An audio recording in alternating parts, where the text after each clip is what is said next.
Thank you very much. May I begin this afternoon? No, indeed, be not afternoon. No, it's evening time. We said 6, but we now past 6:30, so I apologize for the lateness. I'm given a list here to recognize a few individual persons. Madam Angela Finley, who I'm told is the Chief Executive Officer of the board, Chairman of the school board, Mr. Floyd Dowden, other distinguished panelists here present, my dear colleagues of the PBC ilk, friends, well-wishers, parents, members of this family. Let me begin by expressing, first of all, my great gratitude and indeed my deep personal satisfaction to see so many of you here. Indeed, the panel discussion committee, I want to express publicly and put on record my sincere thanks for what they've been doing and what they do so far to bring this event to what it is today. And you know, I can thank literally a lot of people, but I don't want to call the names now, and the list might be too long before we go into this event. But for those who have offered their encouragement, their feedback, tacit approval, support, I express a profound thank you. And to begin on the right note, if there's going to be a selection by the Oscars for the best secondary school in Grenada, I don't even think PBC would get nominated, they would get elected.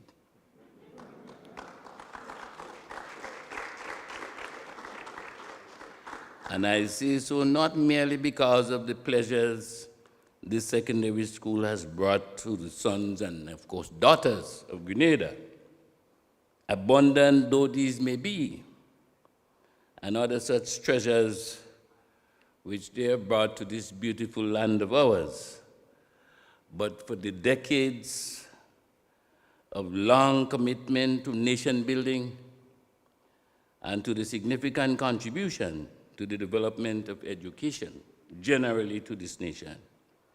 I don't think that there is any one other secondary school in this trial state that can boast of producing not one, not two, but 3 prime ministers in its short historic existence.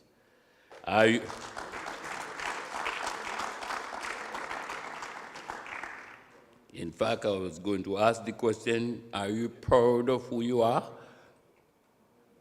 Are you proud of this great institution of almost miraculous achievements? That is the way it is now said I must speak.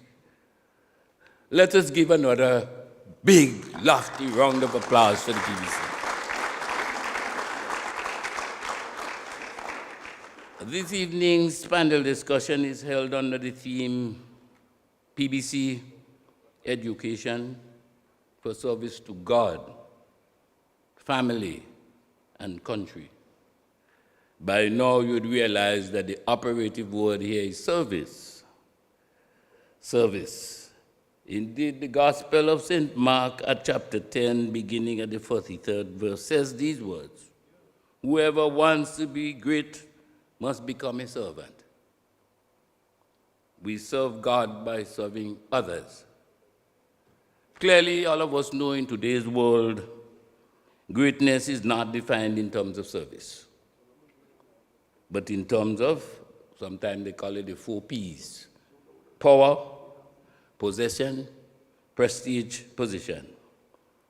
This institution, this PBC, has a fundamental founding Christian philosophy, where Jesus measures greatness in terms of service and not in terms of status. By extension, greatness is determined by how many people you serve and not how many people serve you. This institution has served Grenada well, has served us all well, and we continue to implore upon them that service is something we want to see. And so I don't want to take all the talk myself because I just start to get sweet and I could go on. But I want to tell you that I too want to give you the charge.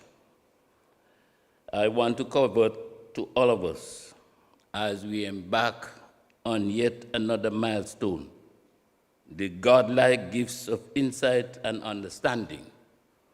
We will need these two principles in the days to come and as this period unfolds.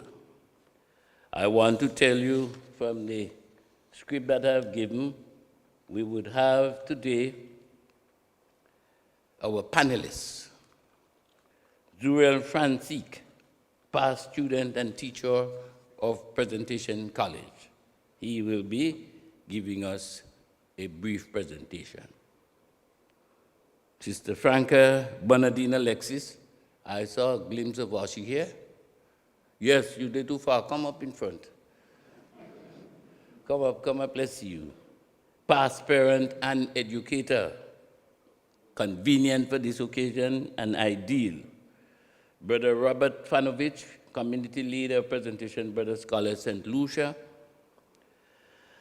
And indeed, one young Alec Simon, who is the current student and head boy. Is he here? Lovely. So that is the order of things to come.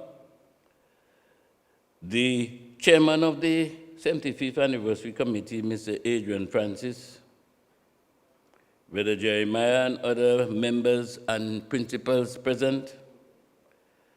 We have a specially invited guest who ought to have been here, but because of the pandemic, Brother Paul Kins Douglas, who is listening to us, PKD, he too would present to us one of his scripts. As you know, he's one of our favorite and well-loved sons of Grenada. I don't know if the district education officer, Miss Natasha Thomas, is here. Yes, I don't like calling people names when they're not here. When you give me a list, all man must be here. So let's leave out who in there represent everyone. So without further ado, I don't want to give all of my own charge at this level, but to put the tapestry, I want to pose before we call on Brother Julian Franzik.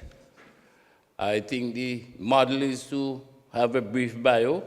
One of our members of the committee will speak to the brief bio before we call on Brother Julian Franzik, past student and my friend in law, and indeed, we now call on Brother Julian Franzik.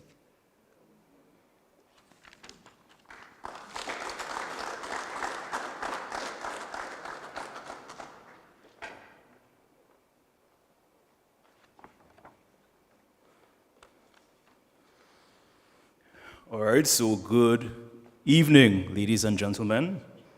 Today I was tasked with introducing Mr. Julian Franzik. Now, Julian Franzik, LLB, LEC, is an attorney at law, a past teacher, and proud graduate of the Presentation Brothers College, class of 2009. He was admitted to practice law in Grenada in 2018 after acquiring a Bachelor of Laws degree with honors from the University of the West Indies, Cable Campus, Barbados, and legal education certificate at Hugh Wooding Law School in Trinidad and Tobago. Julian's academic and professional life has been punctuated with several notable achievements, namely being the recipient of the Award for Best Youth Parliamentarian, St. George's 2008, Principals Award from the Presentation Brothers College 2009, Class Valedictorian, Presentation Brothers College 2009, and the Richard Clettenham QC Scholarship 2016 at UWI Cable Campus. In 2019, he was awarded the Youth in Law Award from the Ministry of Youth Development, Sport, Culture, and Arts here in Grenada. He has been involved as a youth parliamentarian, a national youth ambassador, and was a Vice Chancellor Ambassador at the UWI Cavell campus. Zuriel is a past teacher of the Presentation Brothers College. Zuriel is an associate attorney at the law office of George E.D. Klein. His areas of practice are expanding, but currently include civil litigation, property law, conveyancing, family law, and succession law. He has served as council member of the Grenada Bar Association. In his private life, Zuriel enjoys reading and socializing. He strongly believes in the scripture, and I quote, "To whom much has been given, much will be required," end of quote. Mr. Franzik.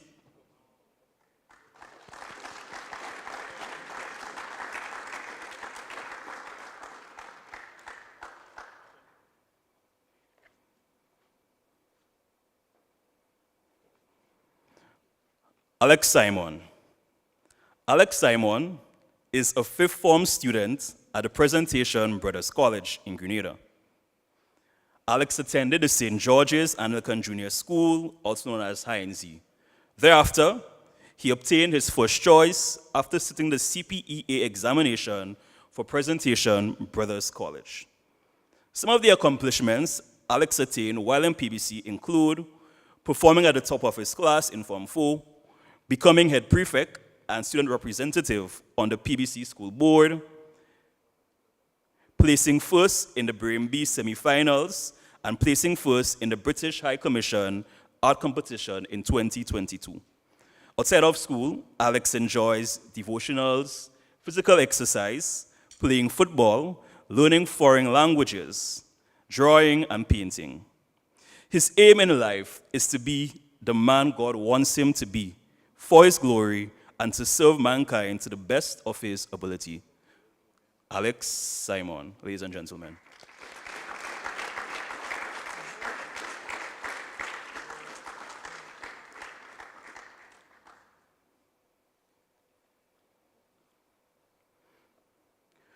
Mrs. Franca Alexis Bernardine was educated at the St. Joseph's Convent, St. George's, from primary level to sixth form college A-level. She graduated in 1970 with a valedictorian prize of La Rosier, awarded to the person who best represented the ideals of St. Joseph's Convent. She holds a bachelor's degree in chemistry and zoology, as well as a master's degree in zoology, ethology from UWI, Mona, Jamaica, and a diploma in management from the Manitoba Institute of Management, Canada. She completed 3 years of doctoral studies at the UWI Cavell campus, but health issues necessitated a withdrawal from the program at that time. Her community involvement in her country included chairman of the Prison Review Commission, president of Grenada Netball Association, the Hospital Management Board, and the time CC Board, a member of the UWI Territorial Advisory Committee. She has worked in the education system of 4 countries in the region, namely Jamaica, the Bahamas, Barbados, and her home country, Grenada. She has lectured zoology at the UWI Cavell campus and at Mona, and taught biochemistry at the St. George's University, Grenada. She worked as an advisor in science and technology during the Grenada government of 1982 to 85. She departed after the collapse of the Grenada Revolution, returning years later to take up the post of Executive Director of NULO, New Life Organization, for 5 years, after which she was hired to establish and develop the UNDP Grand Safe Project Program for Adolescent Mothers, also known as PAM, giving a second opportunity to mothers to complete their education, and spent a total of 5 years. Mrs. Alexis Bernardine worked with the U.S. government for 9.5 years as Associate Peace Corps Director, Eastern Caribbean Post. While still at the Peace Corps, she was invited to become the Minister of Education and Human Resource Development for Grenada. She served as minister under the Tillman Thomas government from 2008 to 2013. She also served as senator for 10 years. In 2009, she was elected to the executive board of UNESCO in Paris and served for 4 years, being the first Grenadian to serve on the UNESCO board. During her tenure at UNESCO, she presented papers on, and I quote, Inclusive Education, Public Policies, end of quote, Geneva, November 25th, 2008, and I quote, Adult Education and Lifelong Learning, end of quote, Mexico City, 2008, among others.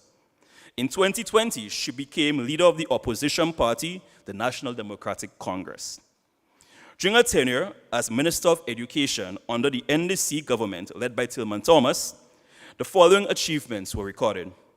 Teachers' degree level education moved from 19% in 2008 to 50% in 2012. The scholarship desk was created. The J.W. Fletcher School was created to relieve the numbers at secondary school. The school book program put into place. The Caribbean Primary Assessment, CPEA, was put in place, and the Common Entrance exam removed. Technical education was reintroduced to the primary level school. Anger management and conflict resolution training was introduced for primary and secondary schools.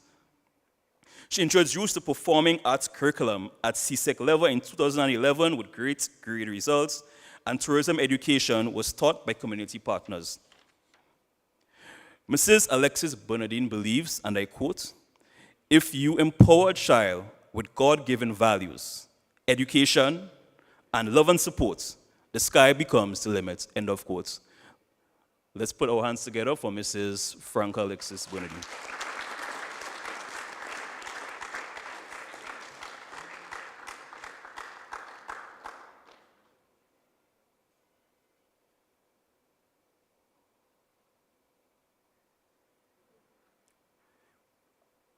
Next up, Brother Robert Fanovich. Brother Robert was principal of PBC from 1992 to 2001, a graduate of the University of the West Indies in natural science with postgraduate work done in educational administration. He was a vocation director of the Presentation Brothers for over 15 years and worked in youth ministry in the Catholic Church in Grenada for over 25 years. He presently lives in St. Lucia as community leader of the Presentation Brothers, who reactivated their mission there after an absence of 7 years. He derives much joy from feeding the homeless in Castries weekly and conducting spirituality sessions for teenagers. Let's put our hands together once more for Brother Robert Fanovich.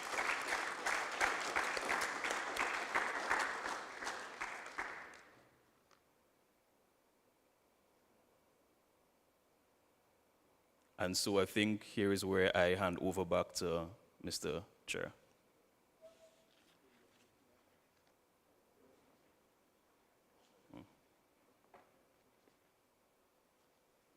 Thank you, Yusuf, for an excellent job. Give Yusuf a big hand, man. Yusuf did.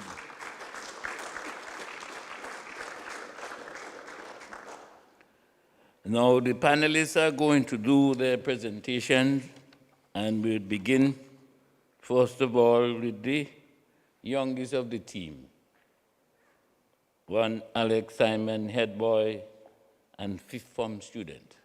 Will you please grace us with your presence, Mr. Simon, to do your presentation?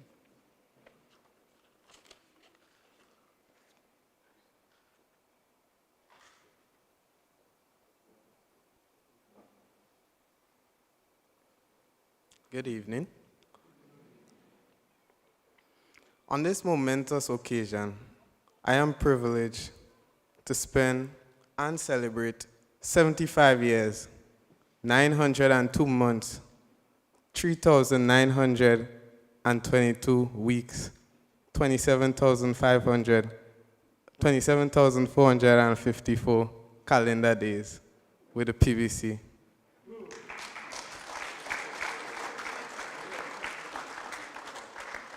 My name is Alex Simon, and I'm head boy.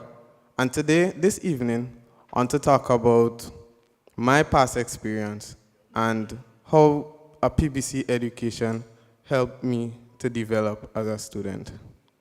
Now, firstly, the first thing PBC helped me to do is to develop a concept of personal studies. Back in CP, when I did CPEA, I didn't really understand what it means to study for myself or just have a self-individual personal study. The only time I used to study is like when my parents tell me or something like that. But when you're here at PBC and you see exam time come, men start competing to see who come in top 5 in class. There's a certain academic standard. You don't want to be left behind. And that really pushed me to realize that I really need to work harder. I really need to push. So when the teachers introduced for the first time personal studies, I took a while to implement it into my daily routine. But when I implemented it into my daily routine, I realized that for the first time in my academic life, studying for myself actually works. And in Form 4, when I implemented it, that's when I came first with the highest average of 92.5%. And that's one of the ways PBC really helped me by showing me how personal studies matter. Secondly, one of the ways PBC helped me to develop as a student is by, through discipline, showing me that there's consequences for my action. Now, every school have, the set of boys who disobey and troublemakers and stuff like that. And the thing I see, I don't want to be biased here, but the thing I see different in PBC is how we handle troublemakers. When somebody do something wrong, like you have a fight or something like that, and assembly time come, people know Mr. Jeremiah start calling out the names of the boys who get in trouble. So that's when people, they heart beating, they starting to sweat and shake and think they don't want to get called. So that really showed that we don't really, in some neighborhoods and some, societies these days praise people like gangsters because they look cool for doing bad. But here at PBC, we really single them out as the troublemakers. So when Mr. Jeremiah call out those boys, we don't want to get called out like that. So, we're starting to behave and things. And that's really one way I find PBC is different. We call out and we discipline, showing people right from wrong. And that reminds me of a time when I was in Form 2, and little immature me wanted to prove to my friends high school and thing. So I decided to disrespect a prefect. And when I could never forget this. When I disrespected the prefect, he grabbed me and he held me outside of the class. He didn't damage me or anything, but he grabbed me, he was bringing me to the office, and then I was laughing because I didn't want it to look embarrassed. But as soon as we reached by the TD room, by the step to go down in the office, I started telling him, sorry, because I'm afraid to get in trouble. And he harshly, told me what I did wrong, and he forgave me. He didn't bring me to the office to get licks, but he showed me where I went wrong, and he wanted me not to do it again. And one of the things I see change in me is that I went from disrespecting prefects to becoming head prefect of the whole student. So I really, throughout the course, through discipline, PBC has shown me, what is right from wrong. And last thing I want to talk about, as I pondered how PBC contribute to me, another question came up in my mind, like how PBC contribute to the rest of my peers. So I started asking questions, how PBC contribute to them. And the responses really shocked me. One boy told me that the teachers here at PBC have a particular interest in the students. So if a teacher see you looking a little sad, she will say, hey, how you quiet so today? Or, hey, what's wrong? And they have a particular interest that you don't really find everywhere in this world.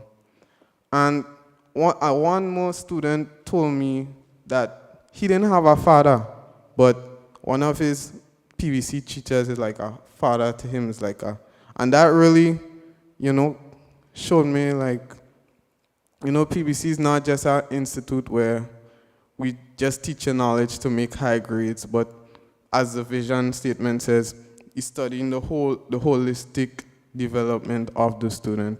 So that's the three things that PBC contributed to my student development. One, it introduced me to personal studies.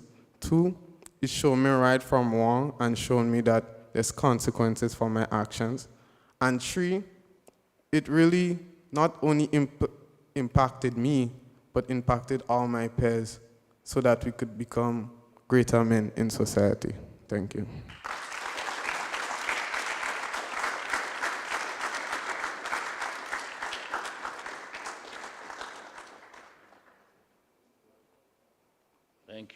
Thank you, Alex. A lot of what Alex said really bring back memories, but I wouldn't say it now because I wouldn't steal from the match. And of course, I needn't summarize what Alex said. I think he was to the point.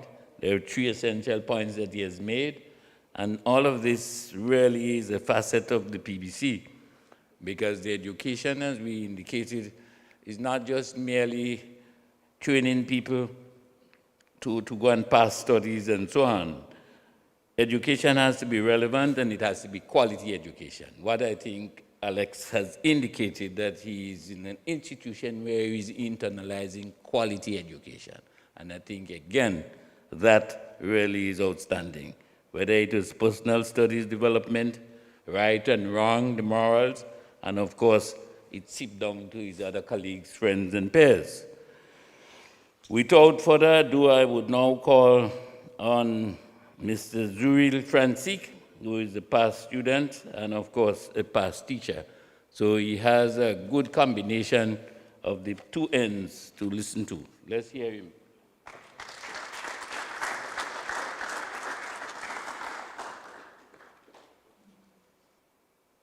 Good evening, everyone. It is commonly said that a quality education has the power to change a life, a community, and even the planet. And in this context, we are referring to Grenada. From today's event, it is evident that Presentation Brothers College shares in that same ideology, and I am honored to be part of the 75th anniversary celebrating PBC's contribution to nation building. My presentation takes us on a short journey. We will first venture into what my experience at PBC was as a student. Then, we will visit what my experience was as a teacher. And lastly, we will explore how those two experiences, both as a student and a teacher, has influenced the trajectory of my life. Presentation Brothers College, while I was a student, instilled in me the education about God and faith. PBC had the culture of communal prayer in the morning, in the afternoon, and at the end of the day. The frequency of prayers connected me to the higher purpose of life and the holistic aspect of development. One particular example, when I started PBC in 2004, it was the year of Ivan. I just got one day of school at PBC on Old Fort Road before Ivan came Tuesday, September 7th, 2004. For the next 2 years, I was housed along with my other colleagues at the J.W. Fletcher Memorial School. And it was our daily prayers and faith that allowed us to be reconnected with the bigger school in 2006 when I started Form 3. PBC education fostered my leadership skills and prepared me for service to community. The pursuit of wisdom is evident in the school's motto that is translated into virtue and knowledge.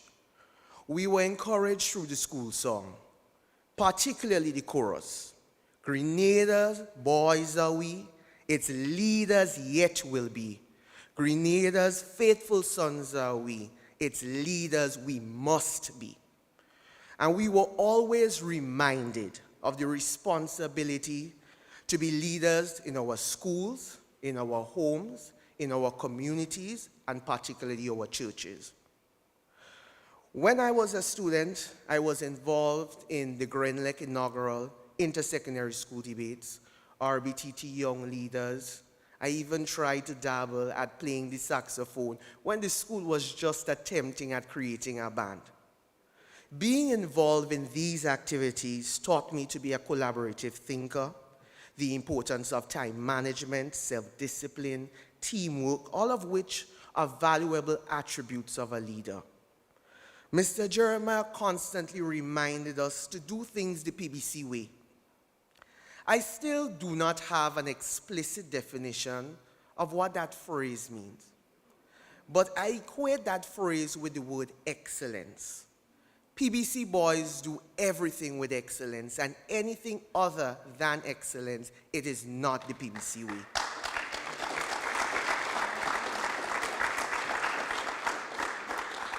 And therefore, in my latter years of being a PBC student, it became a brand to me. PBC became a brand. I felt proud to be a PBC boy, or one of the boys on the hill, as the saying goes. A brand that is recognized in excellence in education and worthy to teach a generation of leaders.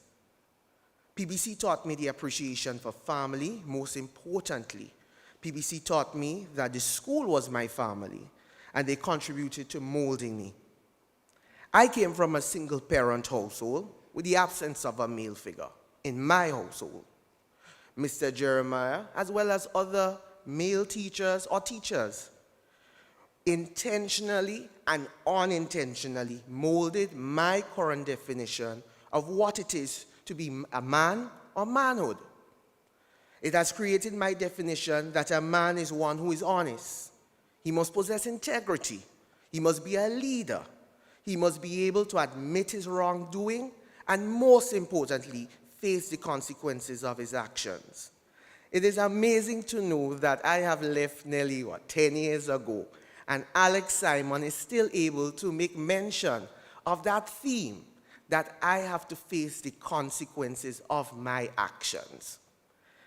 And here it is that now we transition into my role as a teacher. In 2011, I returned to Presentation Brothers College as a teacher. And the transition from student to teacher was extremely smooth. The staff was like a family. They were welcoming and they were very helpful. As a teacher, I was now able to see PBC from an institutional perspective and how the school were preparing young men to serve their community. Now, there were two noteworthy concepts. You must have a mission and you must be situationally aware. Mr. Jeremiah was very instrumental in the smooth operations of the institution. I recall Mr. Jeremiah's emphasis on all teachers knowing the mission statement of the school. And we would say it, through a caring and professional environment, PBC will meet and exceed the expectation of all stakeholders in fostering creativity, self-discipline, critical thinking, and sound Christian principles, and excellence in its students. Now, this mission statement is what became the yardstick for how I internally measured myself and the performance of my duties, my interactions with both students and colleagues alike. And it provided a common goal that we all work towards. Another concept that remained to me to this day is being situationally aware. You must be observant. You must always know what's happening around you. And you must always see the big picture. And this has allowed me at every given opportunity to be a positive role model for other young men, just as Mr. Jeremiah and other teachers were a positive role model for me when I attended the institution, especially for students from single-parent households with the absence of a male figure to model what manhood is. And now we transition into the last phase of our journey, me being an attorney at present. The traits picked up at PBC were transferable to my present professional life. PBC education has paved the way for me to work towards trying to be the best attorney that I can be. Nelson Mandela once said, "Education is a great engine of personal development." And PBC education surely allowed me to blossom where I was planted. There was always the acknowledgement of God. There is service to family, that no man is an island. Service to country.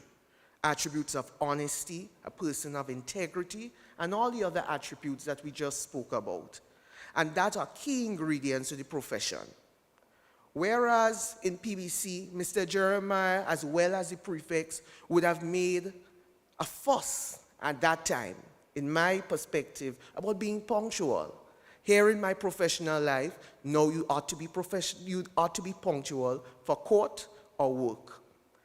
And being situationally aware is one of my biggest takeaways. And now you need to develop emotional intelligence. And the extracurricular activities, collaborative thinking is now transferable and done in every day at my job. In conclusion, I can say that PBC has molded me into the individual that I am today, and it has not only influenced my personal development, but that brotherhood and that community life has also enhanced my professional life. And for that, I'm very grateful. Thank you.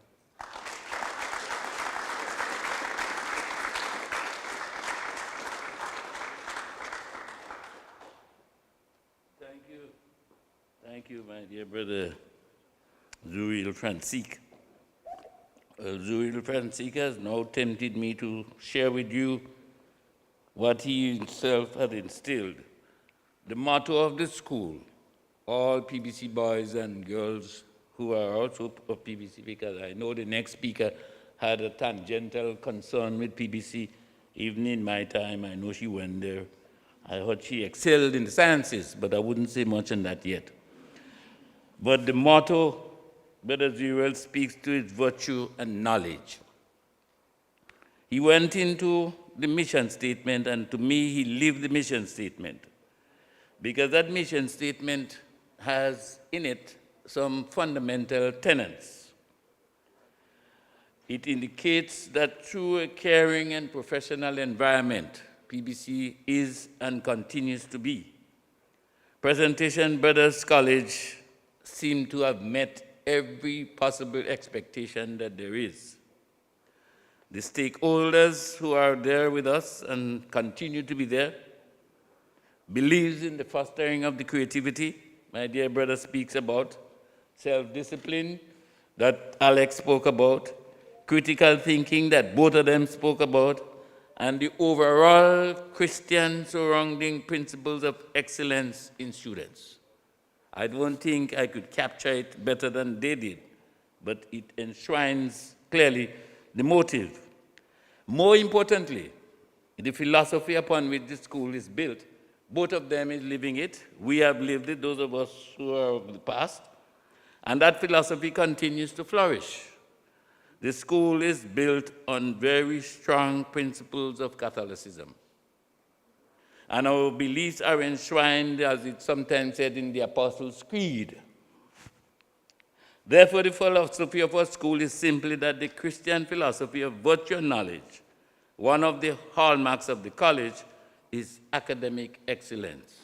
Zurich speaks about the academic excellence, and again, the curriculum, more importantly, offers that which is best to meet the needs of the society, even within the context of family and the context of God. So the theme is well covered today, my dear brothers and sisters, and we have not yet finished because I don't think I want to say we live in the best for last, because the real speaker this evening is a gentleman called Dr. Didicus Jules, and you would hear more about that. But before I call on the next speaker, I think we want to again commend highly both Alex and Zurich for their presentation, because they were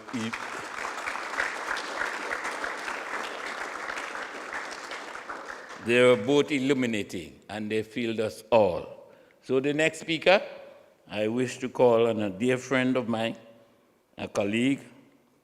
I think we were more or less, and let me leave the politics. Franca Bernardine.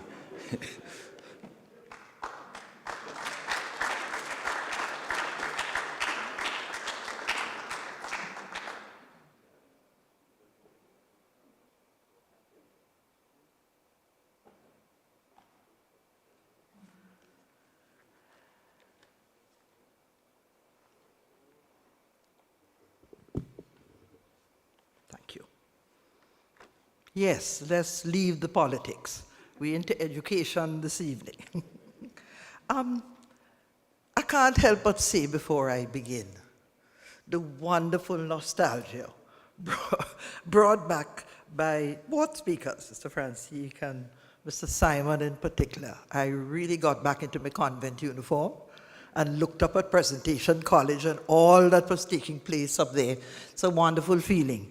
And I hasten to tell Alec, believe you me, you're not the only one. There were many rebels amongst us, as you heard George himself indicated. But we have quite a reputation, all of us. And I recall my own days in the Bahamas when I was mistress of discipline, vice principal at the college, responsible for discipline. And there were many days in which I really had to hold my smile, because here you were explaining, no, my friend, this can't work this way at all. You have to do this, you have to do that, and so on. And thinking back on my old days at school here in Grenada. So thank you for that wonderful bit and piece there.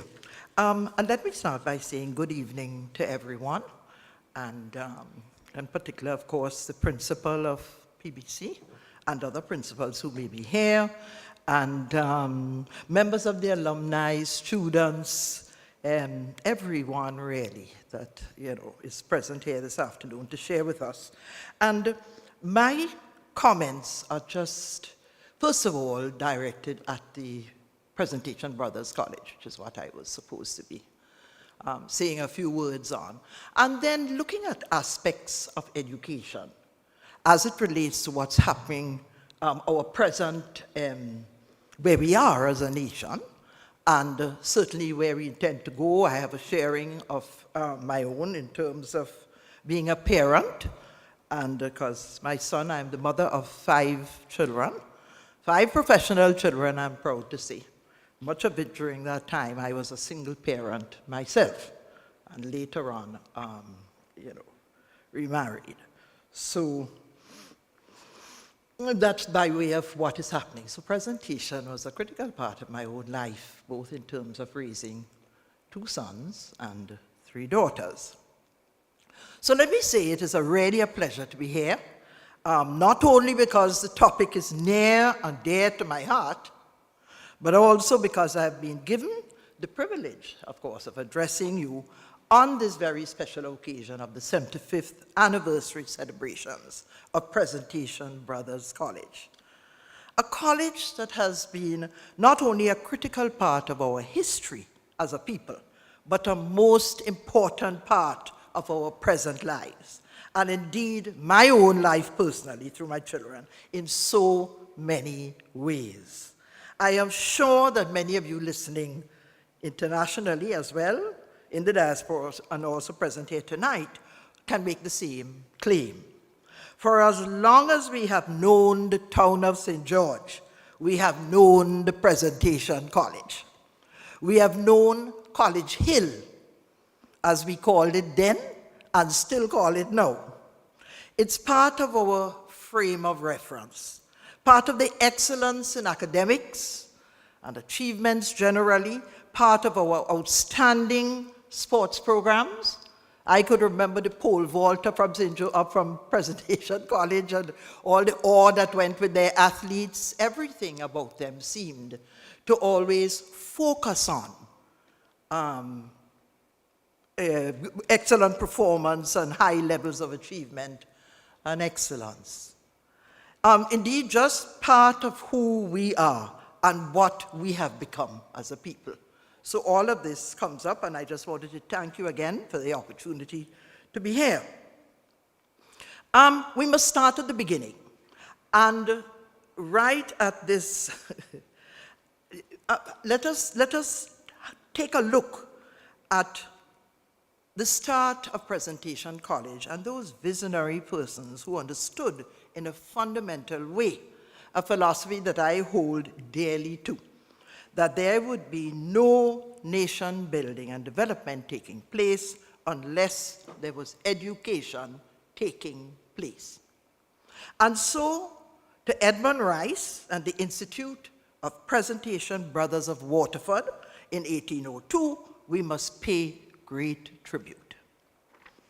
Education in those days was reserved largely for the privileged and very selectively for the colonizers who held the top positions in society.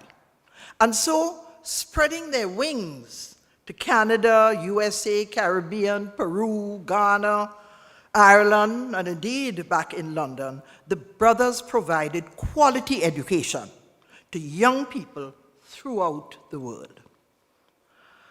Every child must have a chance, and that's my own rally cry as well. And taking a portion of this concept to address the boys of our Grenadian communities and under the motto of virtue and knowledge, for 75 years, they empowered, taught, and trained their students for academic excellence, moral training, as you heard from two speakers before, discipline, character formation, respect for others, and a firm sense of self-worth within a religious and spiritual context.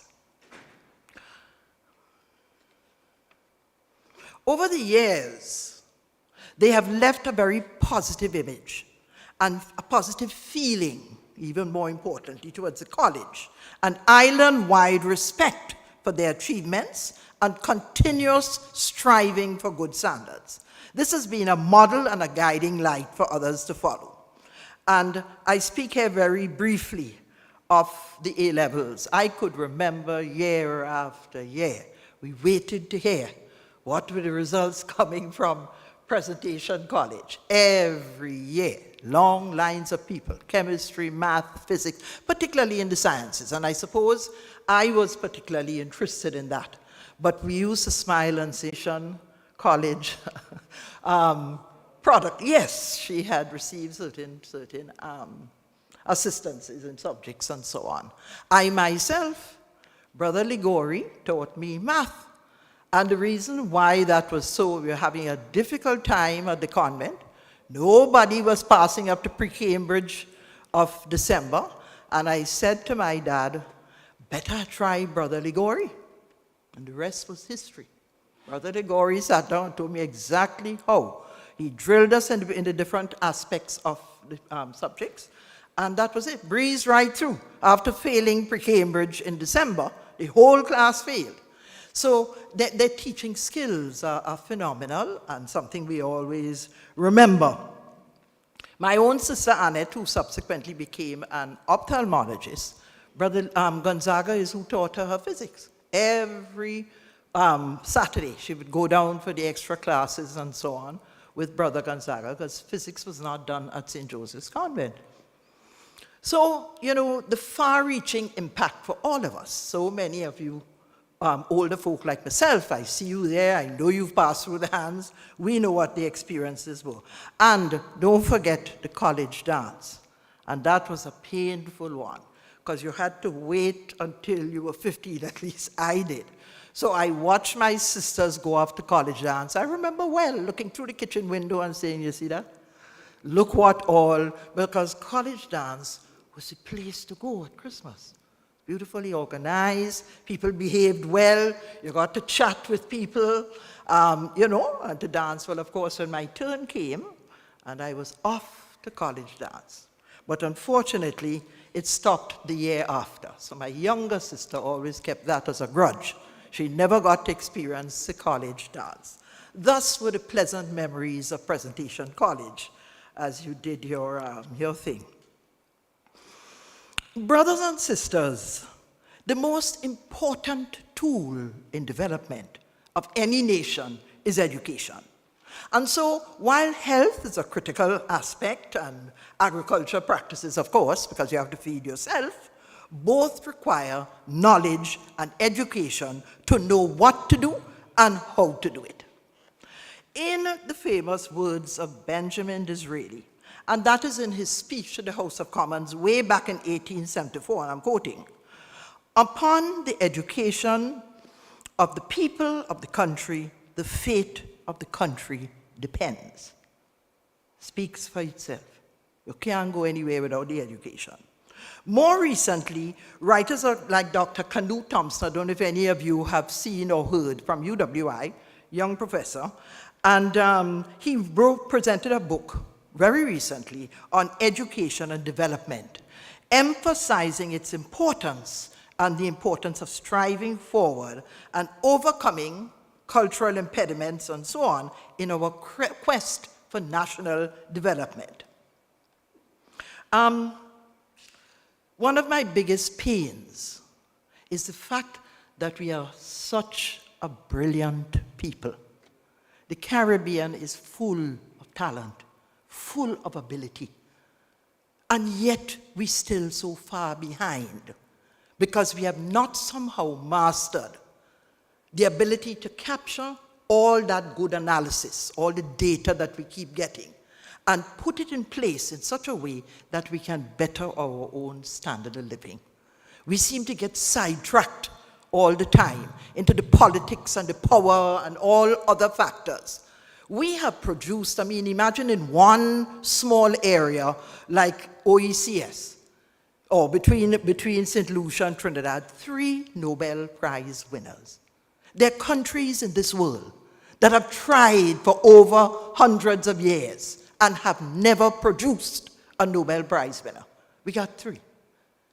We got Derek Walcott, we got V.S. Naipaul, and we got, of course, Arthur Lewis, who is on our $100 bill. Brilliant people. And somehow we still can't pull it together. And that is a personal grief of mine. I think we are defining who our politicians are in the wrong way, because we're getting sidetracked with everything else under the focus of developing the nation for the benefit of the people in this region. That is my own pain. And when I get the chance, I will say this right at the University of the West Indies, a past pupil, and I love it dearly, but the reality is that somehow our CARICOM leaders cannot take us in a meaningful time to where we need to go. Now, in the role model, if I may share with you, presented to CARICOM Ministers of Education in 2012 and 2013, Finland was the role model country selected, because they told us that they had a built-in system of education that affords all its people a decent standard of living, all its people, quote, and interacting with some measure of financial stability. So the average man in the street in Holland could take up, in Finland, could take up and take his family on a little holiday. He didn't have to worry about whether he could butter his bread tomorrow morning and live in that way from generation to generation. And so they saw that their whole system as a role model for the Caribbean. So it was presented to ministers of education.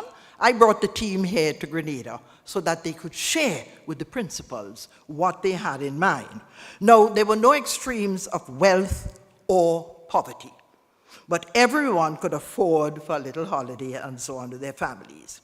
Now, preschoolers are taught exclusively in Finland by trained teachers to the master's degree level, so as to ensure maximum impact on all children's ability. So they claimed and proved that if in fact you put your most qualified teachers at the early stage, the product coming into primary and secondary education is so much more prepared that they are fertile for the reception of all that they needed to. Of course, they had other factors as well. They believe in a school feeding program, just like our own here, but everybody gets something to eat.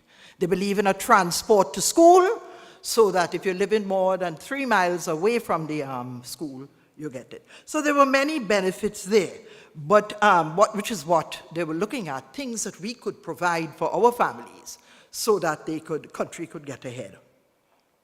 Now, Dr. Canute Thompson of UWI, Education and Development is his book. He mentions, and I quote, "The better the product coming from early childhood into school, the better chance they have to perform well at school." Bear in mind, too, the role of the parents in this sort of thing. So when you're feeding your youngster, which is what I used to remind myself, when I am feeding them, I say, you see, we're one more step forward for Grenada and the Caribbean. You give them something to eat, they pick up stuff at school. And this is how we have to battle it step by step. Likewise, the more students you have doing well out of tertiary education, the greater the chance the children have at university. I quote here Sir Hilary Beckles, and it's a very nice quotation because it reminds us of the impact of tertiary education on development of a society. Speaking particularly to the young people, you don't stop until you get through college. The role of tertiary education, says Professor Beckles, is to help the entire culture to rise. That's how you get the culture to rise. Everything we do, how we speak, how we behave, our cultural expressions, the arts, how we care for the elderly, how we nurture our children, suppress domestic violence, enhance the respect for the environment, all of these actions constitute the value of tertiary education can bring to lift a people to a higher level of comprehension. So you know what we're dealing with. Developments in education have come a long way. They've moved a long way. Compared to what we knew to what pertains presently. And as I said, regrettably, the Caribbean has been left behind in many respects, although ahead in some. Learning by rote and being examined on one's ability to remember long passages has given way to using information to problem solve and the critical thinking approach. That is what is used. It's no longer I can repeat what is there, but in actual fact I could use this to solve the sugarcane problem, the banana problem, the whatever we have. We have moved from a teacher-centered approach in the classroom to a student-centered approach, and our teachers must be trained to handle that. The personal development skills I must take a moment to talk about. The personal development skills are a huge deficit for us in Grenada. I don't know if you're following, but according to the World Bank report, attitudes and values training significantly affect employment in Grenada and the OECS. I know both speakers before mentioned the issue of the values. That's what makes it successful, you know. That is what makes the person successful, not the 4 A's in the A levels. That's good, but it's who you become as a person and how you interact. Now, PBC has been striving to achieve these measures over the years and has been an excellent thrust, as you heard, evidence right here. Values training was also introduced by our Ministry of Education in 2009. It is important to note that lack of skills is considered to be the biggest obstacle for Grenadian firms seeking to employ youth, and that Grenada's skills gap is the most severe in the Western Hemisphere. I'm telling you as it is, because this is what motivated us to do. This is the World Bank report. I didn't work with it, but the World Bank report, it's on the internet. So if you pull it up, World Bank report on the Eastern Caribbean, school and work in the Eastern Caribbean, it is called, you will see it in there. So we have to be deeply concerned about that. Now, small tokens of skills training are nowhere enough to support the sort of demand this is generating. So I look about with some distress, and I hear, well, we have a little skills training award ceremony here for a couple of people for a period of time, you know, 6 weeks skill training, it ain't that, you know. To compete effectively in today's world, you have to be far more effective than that. It has to become what it has become at PBC. You have to have a unit dedicated to that. And by the way, skills training, the most important skill is the ICT. Do bear in mind that the technical skills in greatest demand, as I mentioned before, is the ICT, although, of course, you know all the rest of the skills. So I wanted to say to you, mainly from an interest point of view, the top 3 desired skills for work are attitude to work. They can't take correction. The managers complain when they correct them, they vex, and they may not come to work tomorrow. All these kind of humbugging us as a nation. You see, but it has to be addressed in school. It cannot be that we're grumbling about it but not getting anything done about it. Attitudes to work is the most important. Team spirit is the second one that we lack. We don't know how to work together. Tell me all about it in the workplace and how to focus as a team. And it is showing heavily in Grenada. It's all in that book, you will see it. And cooperation skills. This is what they complained about. Other skills seen as vital include honesty, integrity, you heard them. Honesty, integrity, work ethic, problem solving. We don't have those things in the sort of way, meaningful way that we should. They are needed for successful performance at work and also, of course, in other settings. Bringing up children in their upbringing, their school, the culture, the curriculum, the ministry, they must all work together to achieve these changes. Children must be raised with a sense of collective consciousness in their communities and their responsibility for what happens there. I'm on my last page, George. But you get me on my favorite topic, so I'm sorry to burden you all, but it is very, very interesting. And I want to say to you that Theodore Roosevelt said, and you know who he is, to educate a man in mind and not morals is to educate a menace to society. Don't forget that, bear in mind. So they're well ahead in that regard. The way forward. We know education is critical for economic development, and it is proven that countries that show 60% more of the population with tertiary level education enjoy a far better standard of living for their people and generate economic stability. We understand what needs to be done. Now we got to get it done. Schools must increase the options they offer so that every child can find a niche. It can no longer be 8 subjects alone, as you see now in a number of the schools which we introduced back in 2009, 2010. You got to put everything there. Music, playing drum sets, whatever the talent and skill of the students, they must find it at school. And I saw this par excellence again in the Bahamas because they were dead serious about education and empowering their people. Church schools have a critical role to play, as they have done in the past, providing a strong moral compass, fair practices, raising young people with standards and ethics. It can't be clearer than this, it really can't. Humanitarian concerns for their fellow man. This is what brings about a successful human being, along with all the other factors that we spoke of. We are building, if we don't put in these factors, we are doomed to fail. 3, the parents' involvement. I want to urge the parents and the community to be involved in the process and provide support for the schools. The church schools have been doing a superb job. For God's sake, let them continue. Principals, ministry, and parents must work together for the sake of the nature. It's not a controlling relationship, and I make no hesitancy in saying this. The Ministry of Education does not need to have an iron grip on the schools. It is about empowering principals, and they're highly talented and trained people.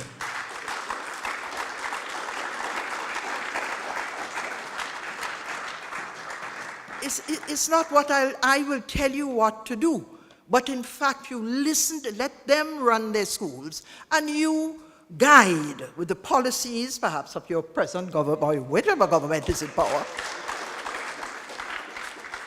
And so that along with is how you shape and you mold the situation. And the parents and community must be aware of the importance of, yes, of their role in all of this. So saying that to say, I'm at the end, last point. Thank you for bearing with me, but these things needed to be said. Presentation, you're well on the way. Continue under the good guidance of Mr. Jeremiah and indeed the association, and let us together build a Grenada that we could be proud of and offer us the kind of level we need. Thank you so much. I'm craving your indulgence for one more statement. You see this little booklet here? It's on anger management. There are 10,000 of them sitting at the bottom of your Ministry of Education. I don't know if they've been thrown, I don't know, whatever. But they're great little booklets, and the program, The Violence in Schools, is also, this comes from UNESCO. And I did bring home one for every school in my hand luggage, when I came back from UNESCO. We are talking about violence in schools at the moment. The children are not born with those skills. We have to imbue those skills in them. So it's introduced in Barbados 12 years ago, in Antigua 10 years ago. We need to think again how we're handling all this present violence. Thanks a million.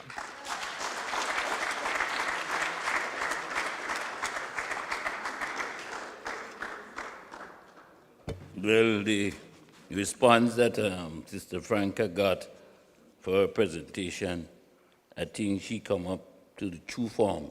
She is Mistress Franca Alexis Bernardine, past parent and former educator. So she has educated us. I don't want to go into all of the main points and go straight into the next presentation. Presentation by Brother Robert Fanovich, the community leader of Presentation Brothers College in St. Lucia. So we all have colleges we are on our shows. So let's hear Brother. You ready? Brother Robert.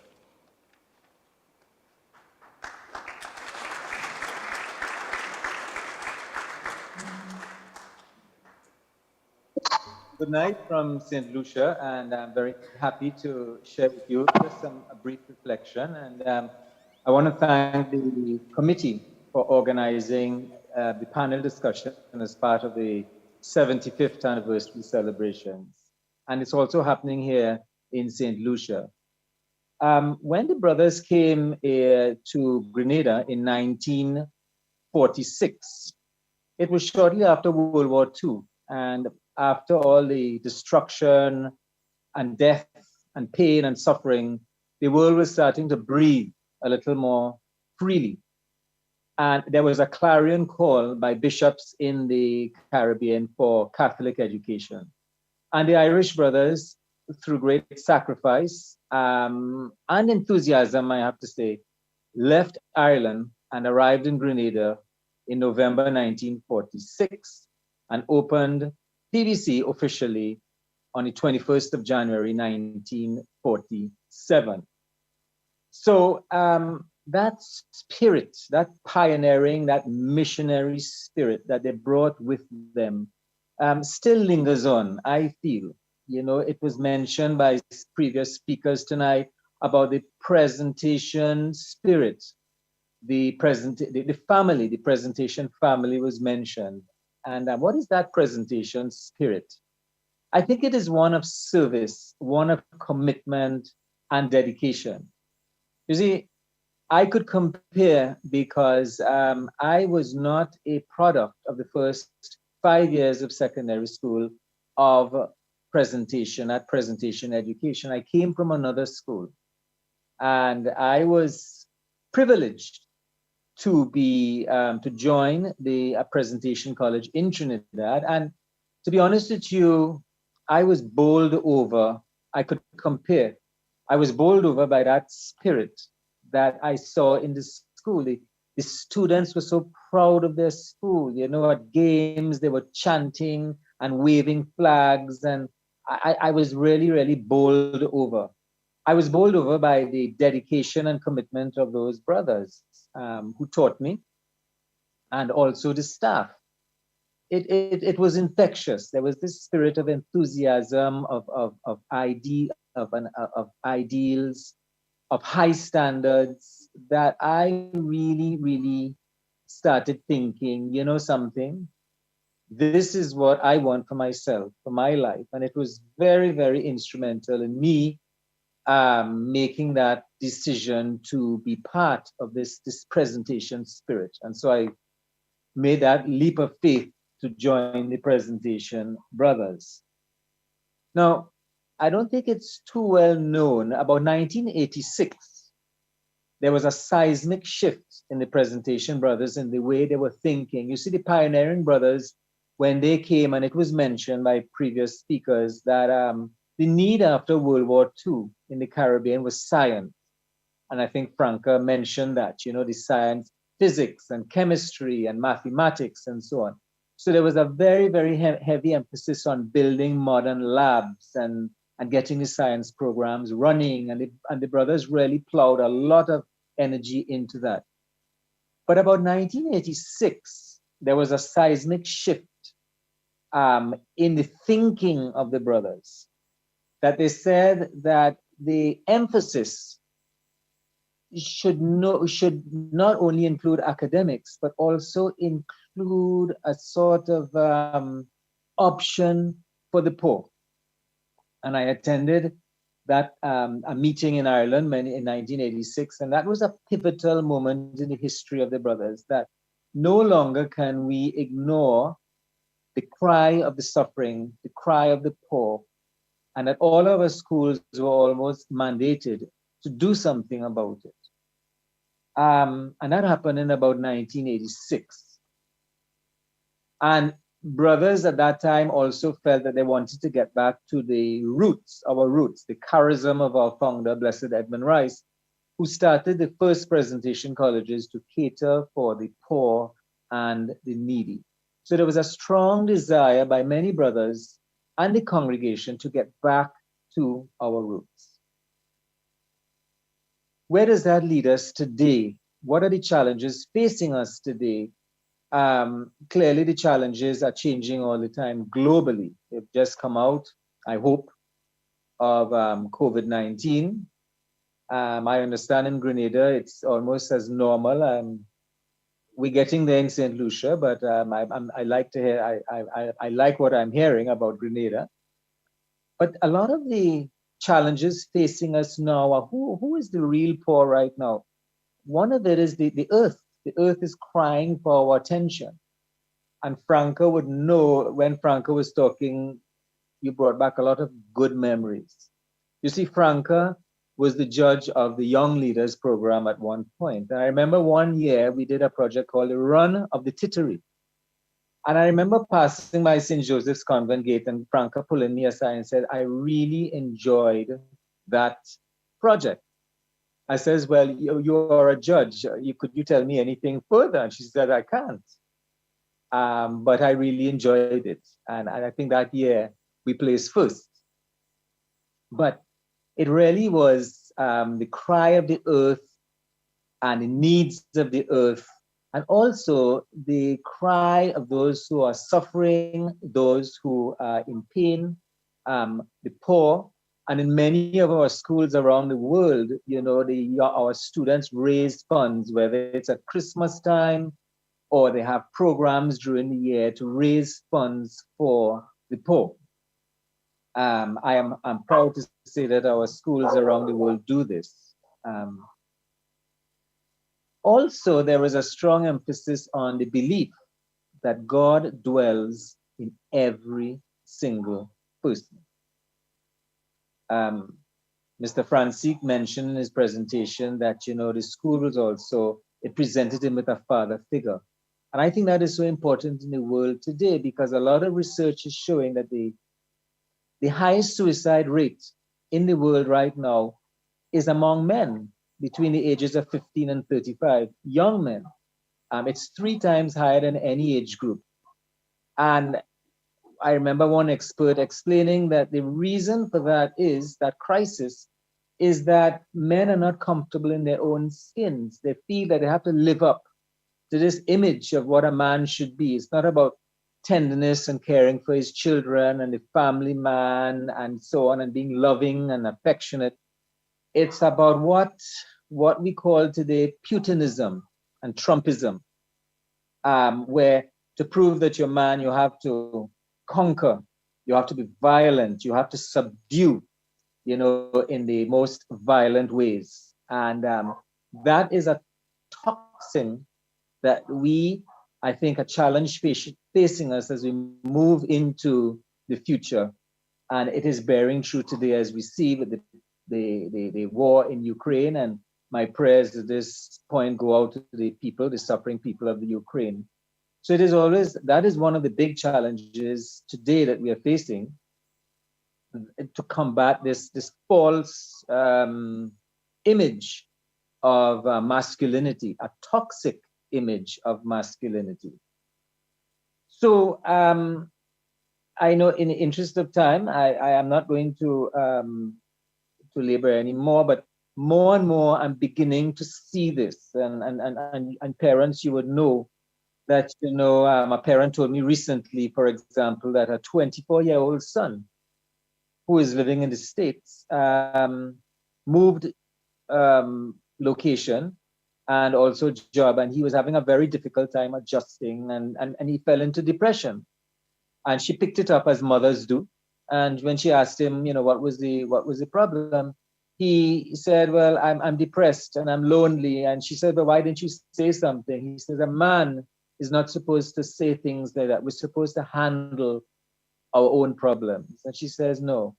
And that's the false image of masculinity that I think is challenging us, and the challenge really as we move ahead is to hold before us that image of Christ, the tender, compassionate Jesus, who would embrace the leper and cry and heal. And I think that is the image of masculinity, of manhood, of Christianity that we have to present to the world. That's the beauty of Christ that we need to hold up as we move forward into the future. And also, it is so good. I have to say, at PBC, we have done very good at debating and so on. There is a maturity that I sense many times, listening to the head prefect as well, in our students, that we're critical thinkers, and that has to be emphasized, and that is being emphasized to combat a lot of the nonsense that we see on the media, the fake news, that we have to critically analyze and think about what we are saying and what we are doing, and not just jump on the bandwagon and criticize the government or criticize things for the sake of criticizing because we are experiencing hardships. I saw recently a video of some protesters in Trinidad, protesting about the price of oil and flour and sugar and so on, saying the government must go, and the opposition join on the bandwagon and say, yeah, they must go, they're to blame. And I'm saying to myself, they're to blame. Do these people realize what's happening in the world, the war in the Ukraine, COVID-19, shipping costs, just blindly and mindlessly following the crowd? And that is one challenge facing us. And I think at PBC, we're doing a very good job. I want to end by a quotation that I like. And it was by a coach, a football coach. And he says, don't ask what the world needs. Ask what makes you come alive. Because what the world needs are people who have come alive. And today in St. Lucia, there was a technician who came to install some fiber optics. And the way he was moving, a young man, he was moving and installing and so on. It was very evident on his face and by his body language that he was in love with what he was doing. And I mentioned it to him. I said, young man, you really like your job? He says, I absolutely love it. And I said, it's people like you that we need in the world. Not people who choose a career because their parents want them to become something, but you choose it because you have a passion and you have a love for it. And I think at PBC, we emphasize that it's not about the money, it's about serving humanity, it's about transforming our society to make it a better place, it's about caring for the poor, it's about being people of prayer. I thank you very much.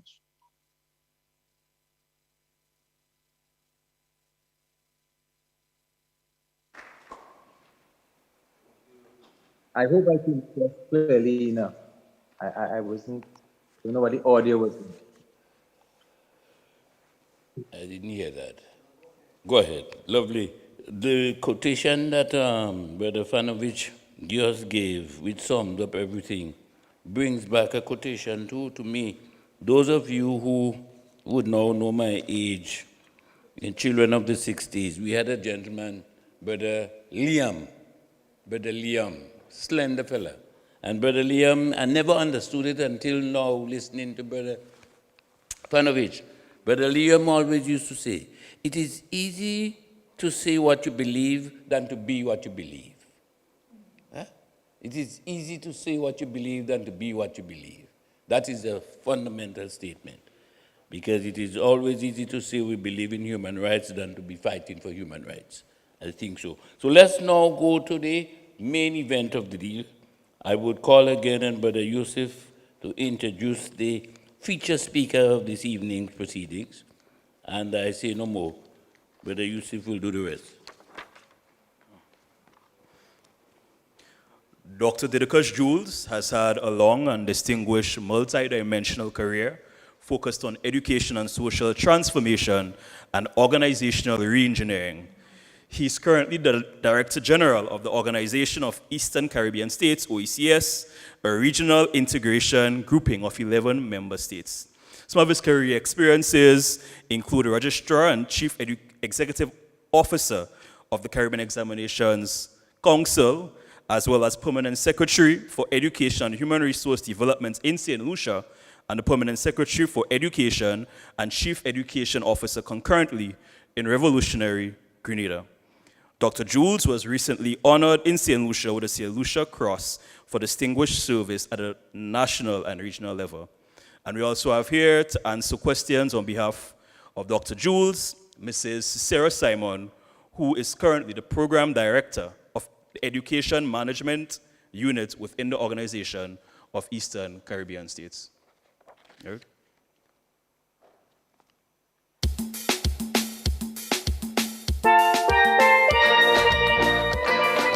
Distinguished friends and colleagues, allow me to express my appreciation to the Principal and the Anniversary Organizing Committee for the kind invitation to offer some reflection on the impact of the Presentation Brothers College on the human landscape of Grenada and the potential for future transformation in the wider OECS. As a presentation boy myself, a product of St. Mary's College in St. Lucia, I could not refuse an invitation from the college to offer these reflections. As a radical leader in the student movement at St. Mary's in St. Lucia, I felt even more indebted to do this, because that radicalism itself was a paradoxical product of the college's ethos. I say paradoxical product because while the presentation colleges were an integral part of the evangelical and humanistic design of the Catholic faith, their educational philosophy embraced the notion of the fullest development of the human person, which required a free spirit of inquiry if its potential was to be actualized. The irony of my situation, therefore, is that notwithstanding our radical perspectives at the time, hindsight reveals that it was precisely the quality of education we received from the Presentation Brothers that encouraged our critical thinking and self-assertion. In other words, a presentation education provided the conditions for our becoming. In this presentation, I must confess an inadequate knowledge of the specific history of Presentation College in Grenada, but I have gleaned and learned its essence from the remarks made by Principal Jeremiah and Vicar General Father Carl Haynes. Thanks to my own experience at St. Mary's College and a strong appreciation of the historical role and work of the Presentation Brothers in St. Lucia, provided by an extraordinary history of St. Mary's College written by Sir Calix George, a very distinguished St. Lucian, I am confident in my perspective on the role of these institutions. How did it all begin? Allow me to quote Principal Dominic Jeremiah on the history of PBC, and I quote, "The Presentation Brothers arrived in Grenada in 1946 after they were invited here to establish the first Catholic male secondary school by Archbishop Finbar Ryan. The first and only Catholic female secondary school was already established by the Sisters of St. Joseph of Cluny since the later decades of the 1800s and was providing a holistic education for some of our girls." End of quote. It is instructive to note the parallel trajectory of Catholic secondary education in Grenada and St. Lucia, since the Sisters of Cluny also established a Catholic girls' secondary school, St. Joseph's Convent, there as well. And I continue the quotation from Principal Jeremiah.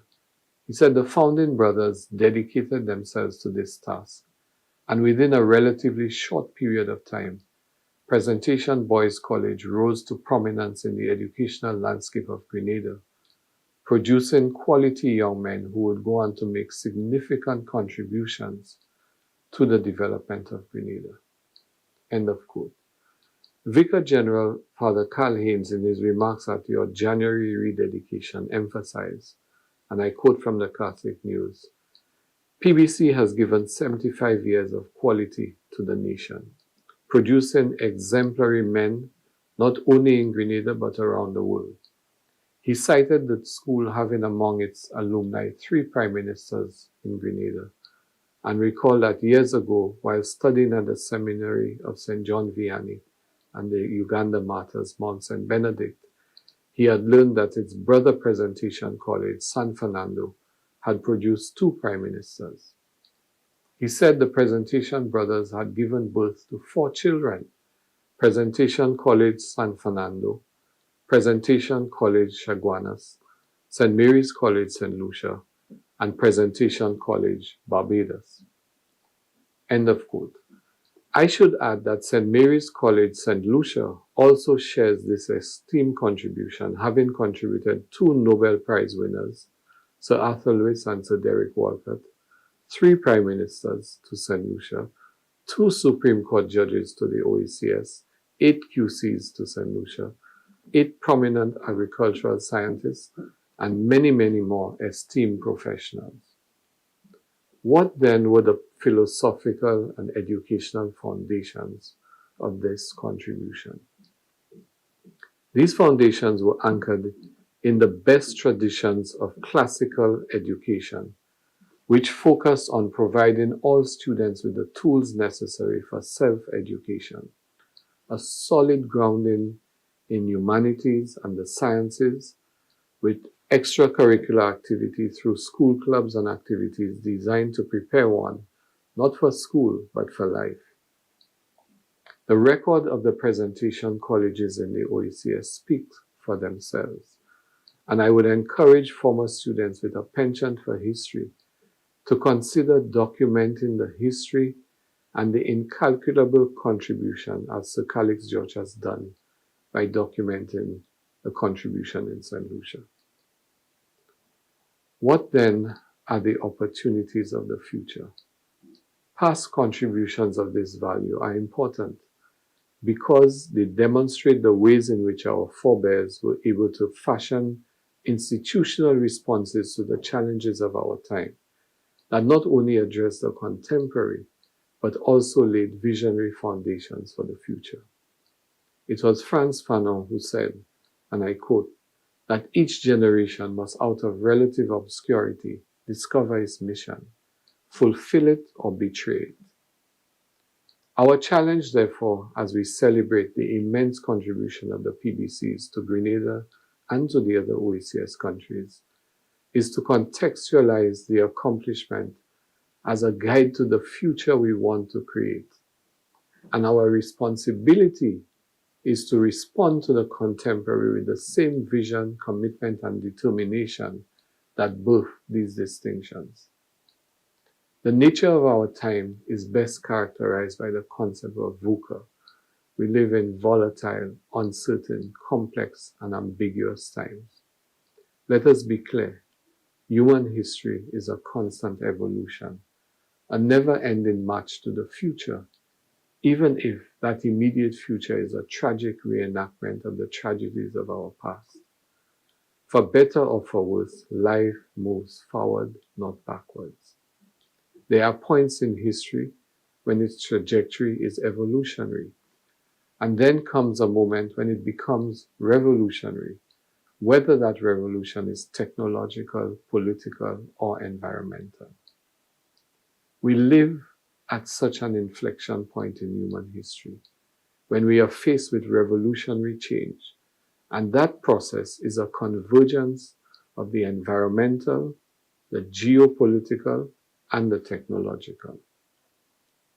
Determining the best possible evolution of Presentation Brothers College education in the OECS requires that we excavate the lessons of its past contributions, that we identify the elemental value that was brought to our education landscape, and incorporate this in any new model of education provision designed to face VUCA times.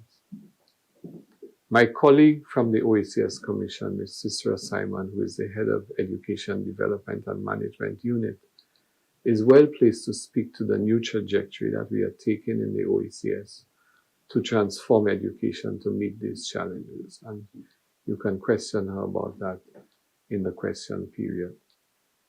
In concluding, therefore, the guiding pillars of this transformation must involve the following.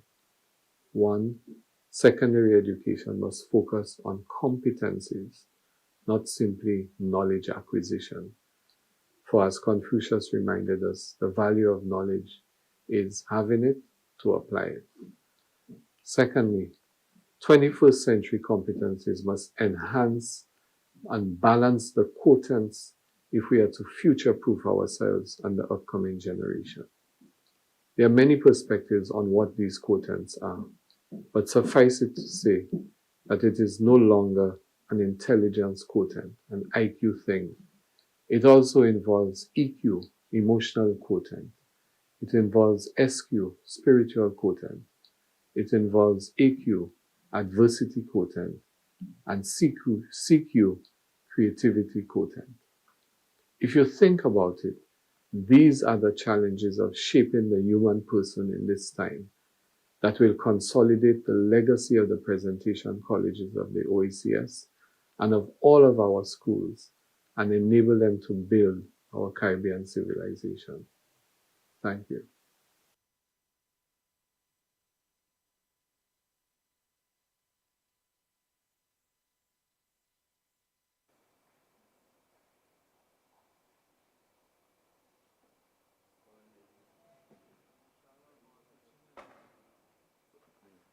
Are we going to get a question from the lady? Is she? Yusuf, come and do this. Thank you, Brother Didicus, somebody who is well known to us of a particular epoch in our life and life of Grenada. He has given us a lot of food for thought, and I know that we are all thinking about it because we have a question period. Before we embark on the question period, I want to ask Brother Yusuf to come and give the brief introduction to our lady from the OECS who is going to participate in this exercise. We also have in waiting Brother Paul Kings Douglas, who has volunteered to give us a few pieces. Those of you who remember the Tantimoral epoch, I believe he would translate Tantimoral in the days of PBC. So we wait anxiously after the question time for that purpose. Thank you.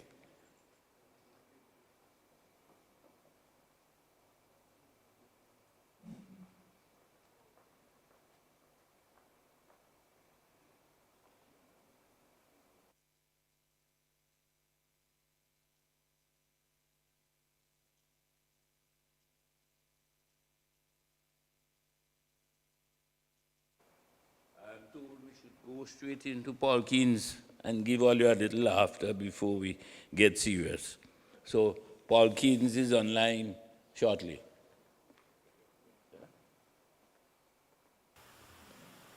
Hi there, Paul Keynes, Douglas here. First of all, let me say how glad I am to be here as a part of this discussion. I must thank you for inviting me to share with you. I would like to also say special congratulations to Presentation Brothers College on their celebration of the 75th anniversary, and I hope you have a fantastic celebration.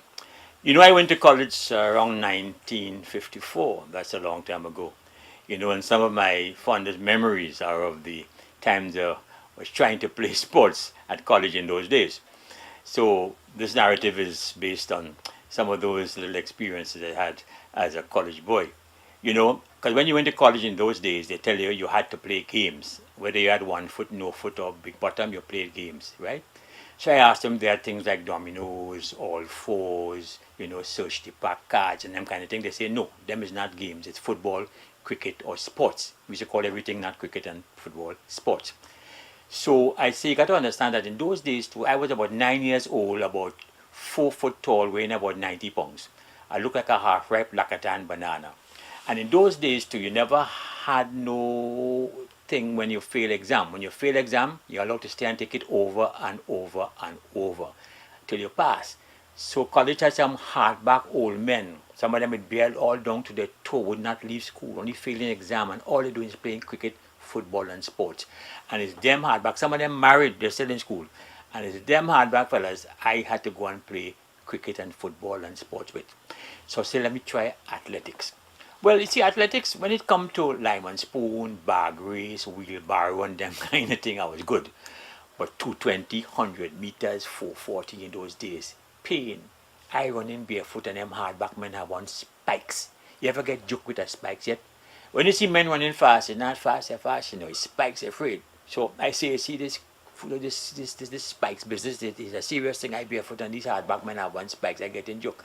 So I say, let me forget about athletics, yeah? It's a kind of dangerous thing, and let me try football, right? And I'm not gonna really like football either, yeah? Because all I wanted was a jersey. You see, I wanted a football jersey. And in those days, only members of this team allowed to wear the school colors. Nowadays, everybody wearing school colors. You know, they say it's marketing and it's public relations. But in those days, you had to be a member of the team to wear the school colors. So I joined football to get a jersey. But I find football was a criminal game. 11 hardback men running up and down behind one stupid ball. You can't rest. Even when you don't have the ball, you still have to run. That makes no sense to me, right? And then in those days, we didn't have them nice FIFA football like you have now, you know, with them kind of hard leather, like it come from Texas, right? And you had to pump it up with a bicycle pump and then lace up the whole thing like a corset. And when you kick that and that hit you in your face, your whole face gone, you know. So it wasn't easy. And then we didn't have no FIFA fancy boots like they have today. We had something called brogues, like police boots, right? And underneath they had them little pegs, football pegs, make out of mahogany, guaranteed to break your foot in 4 places. So I say, boy, football is a dangerous game. Here, no man. And in those days, you had to pad up too. If you can't kick, you had to pad up. So you had ankle pad, you had knee pad, you had shin pad, you had belly pad, and you had a box to protect your future. Because if you get kicked down there, your whole future gone. But in those days, you used to have something called fruit of the loom underpants. Remember those things? Fruit of the loom. And when you had the elastic get slack, the box swinging left, right, eh? So sometimes your fruits end up in the loom, you know. And imagine you running down the road and somebody behind you, and they're saying, I'll go kill you, and you're running in your box swinging left, right. You have to make a decision, foot or ball. You forget the ball and you run and save your foot, right? So football was a dangerous game. So I say, boy, let me try cricket. Because cricket is a gentleman's game. Same 11 men, all dressed in white. You're under the trees, eating snow cone, roast corn, soft drink, and thing, having a good time. You go on the field, you swing your bat, you make a duck, and you're back under the trees again, eating snow cone and thing. I say, boy, that is a civilized game. Cricket is my game. But boy, the fates were against me. Otherwise, all know so I better than Brian Lara. You know, man. You see, in those days, they had one set of gears for the whole school. No matter how old, how big, how tall, you're wearing the same set of gears. Yeah? One set of pads. When one man have on one pad, the other man have on the next pad. You had one pad batting. When you out, you got to take off the pad and get the man who coming in before the match could go on. This is why it was so hard to get West Indians out LBW, because one pad batting. When you hear your foot, you miss that ball, was BBW, break foot before wicket, right? So that's why we produced such good players in those days, because serious consequence for your foot if you have one pad and you don't know how to bat, right? Same thing with the bat. One bat for the whole team. When they bring my bat, it takes 2 men to bring my bat for me. And my bat reached me by the ears up here. Boy, I remember the first time I walk out a bat, boy. If you see my boy, my pad reaching by here, my bat reaching by here. I have on a cap and I have one shade, $1.25 shades in those days. I have it on, boy. And they're giving me advice. Here the advice they're giving me. Mind they bust your head, That's what they're giving a young boy now going out the bat. I look like an ice cream can and drag going out there. Well, boy? But one thing that shows us was how to defend ourselves, right? They show us forward defensive and backward defensive, right? Well, boy? First over coming up, I take up forward defensive, bat and pad close together, head down, chin up, foot right down the wicket, and I close my eye. The captain say, you're looking good, but do that before, do that after they ball the ball, not before. Do that after they ball the ball, not before, right? So I say, okay. Well, the next ball coming up, I do the same thing. Bat and pad close together, head down, chin up, and I close my eye. I feel the breeze when the ball pass. By the time I open my eye, I have the ball ready to bowl again. I say, this time I'm going to hit the ball. Second ball coming up. And the captain saying, keep your eye on the ball. Keep your eye on the ball. But my eye was on the bat. That was the heaviest piece of wood I ever lift up in my life. So second ball coming up, I hit them backward defensive on the back foot, bat and pad close together, head down, chin up, and I close my eye again. Boy, I didn't have my eye on the ball, but the ball that had the eye on me, it hit the bat and it fly up and it knock off my shades. Fellas say, boy, we don't know why you're wearing shades because you're closing your eye. We don't know why you're closing your eye because your shade blacker than anything they ever see, right? Well, but the next ball coming up, I say I'm going to hit this ball today, it will kill me dead, right? And I squint and I close my eyes. As the ball come, I swing the bat. They tell me I make history. I get catched by 3 men at the same time.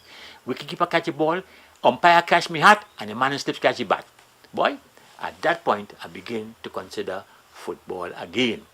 But you see, I'd like to field because they put me on long on to field. Now, long on is a lovely place. It's quite down there, nothing no happening on long on. Nobody can hit the ball so far. So I used to love to go on long on because I have nothing to do down there. I enjoy my life and people playing cricket. I happy. Well, boy, until this day. I am long on, enjoying my cricket. Nobody taking ball by me. Till I hear somebody ball, catch it! Some stupid man hit the ball towards long on. And it coming towards me at about 100 miles an hour. You ever see a cricket ball coming about 100 miles an hour? Yeah? The ball getting bigger and bigger and bigger. And I going backer and backer and backer. I said, this is one ball getting dropped today. But the captain inspired me, man. He said, if you drop that ball, I'll break your foot. Well, boy, I put out my hand so. And I have, boop, the ball stick there. Talk about pain. My mouth opening shock. My eye open big. All my hair stand up in my head. My thumb bend back and touch my little finger. My fingernail take off on holiday. Men say that's the greatest catch they ever see. Men asking for autograph. I asking for ice. So you could imagine the situation. They say, boy, you the best thing we ever see. They say I remind them of Gary Sobers. They say I could make West Indies team in about 2 years, they show, boy. So on the basis of that brilliant catch, I get picked to play the next match. Boy, I had the top of the list. Total disaster. I bowl 1 over, they hit me 6 sixes, 36. I go in and swing the bat and make a duck, and I drop 5 catch, not 1, I drop 5. They tell me I'm the worst cricketer God put on the face of the earth. They tell me I sell out the match. They tell me I can't catch a cold. They tell me my hand like a basket. They tell me go convent, take up that ball. The same men who tell me I was greater than Gary Sobers about 2 weeks before. That is when I decide to take in front before in front take me. And to take up the safest position in the game. Commentator. How is that? Quick crack. Wire Ben. Story end. Hope you enjoy the rest of your conference and your celebrations.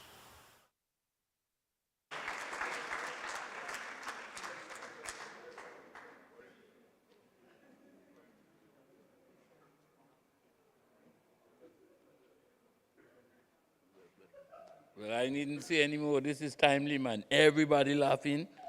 There ain't seen nobody laughing. This is a wonderful day. So let's give a big round of applause to our son and son.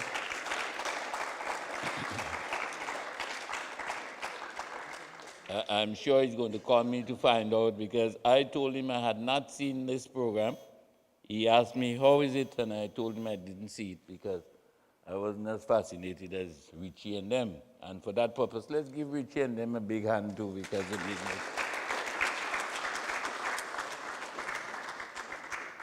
At this juncture, we have the floor open for questions. We had the panelists. We have our sister in the OECS, is she there? To answer questions on the presentation of Dr. Didikas. She's not on. Yeah. So then the floor is open for contributions from each and every one of you. This being our day to reflect. On the reflections, I think some critical questions have arisen, particularly from Sister Franca. In other words,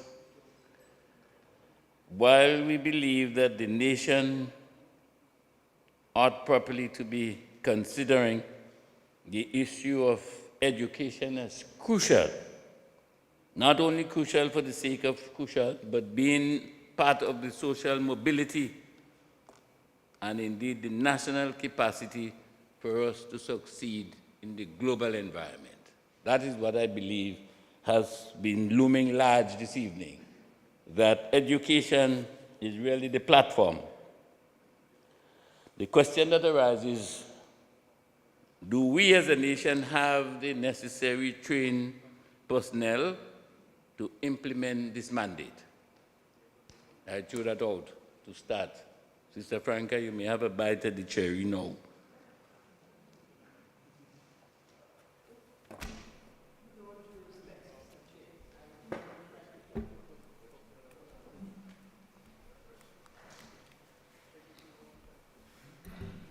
Thank you. With all due respects, Mr. Chair, I would very much like to hear the input, other voices and their opinions on the whole issue that you have raised. So I'll wait before I make comments again. Yeah, let them come. Oh. All right, the floor is open. Sister Franca hasn't reneged, but she's given an opportunity because you know she has come to the realization that she had spoken for long enough.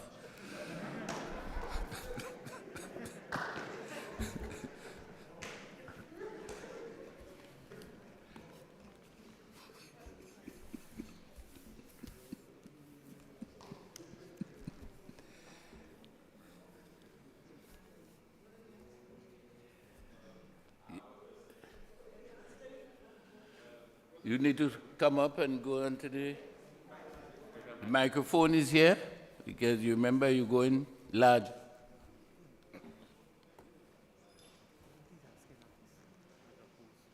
Making a contribution. Well, from your experience as a parent, educator, and minister of education, how critical was the role of the brothers and by extension, the Catholic Church in the success of PBC over the years?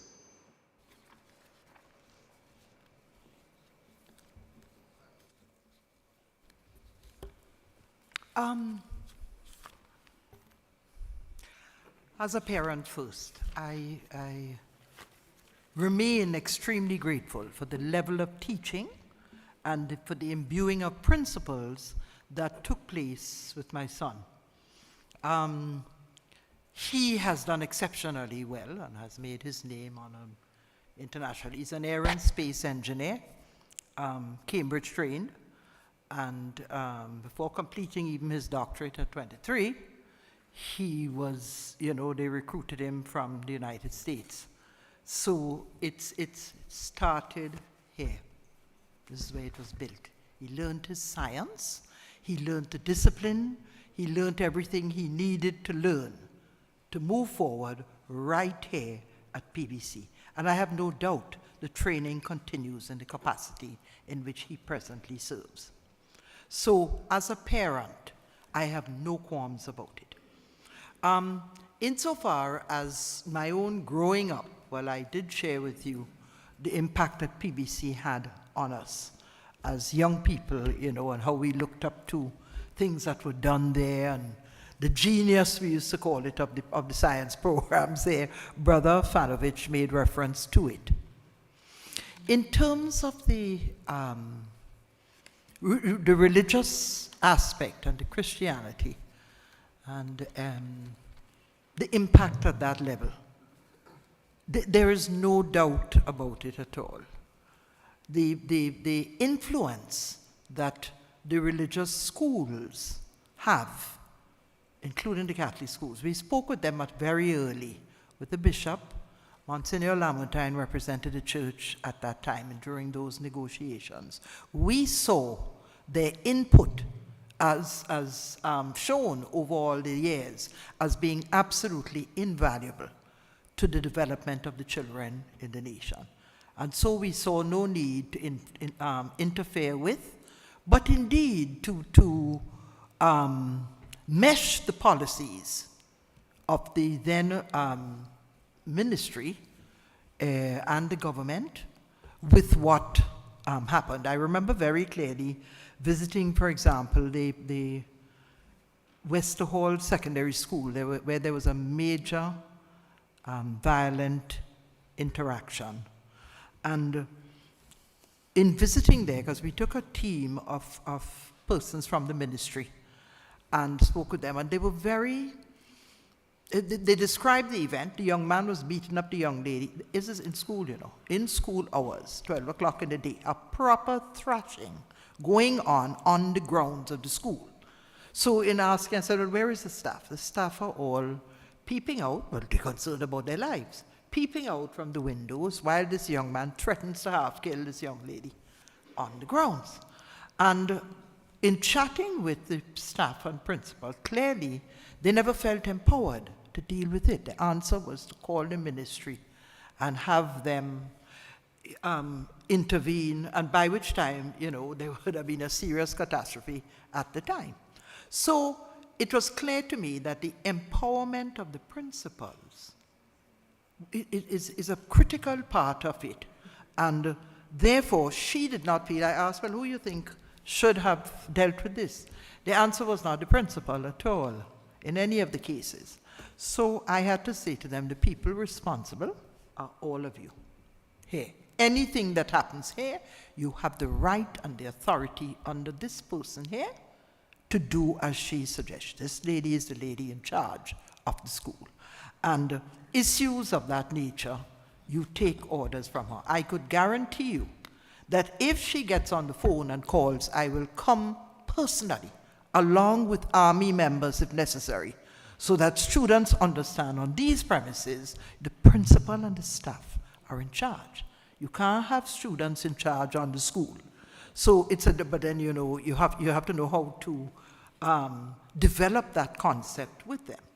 It was therefore a lot easier to get in the values training that was then taking place at many of the other institutions. We never had a problem after that for the 5 years. It was there on Happy Hill Secondary that we had the problem. In both cases, we went physically to intervene. And it emphasized to us the importance of bringing in the personal development skills, and therefore developing a cohort of counselors and so on. I don't know if I'm answering your question, you know, if I'm on the point, but please guide me if I'm not. I would say that you did answer my question. All right. All right. And I kind of have just a personal question for you. Yes, please.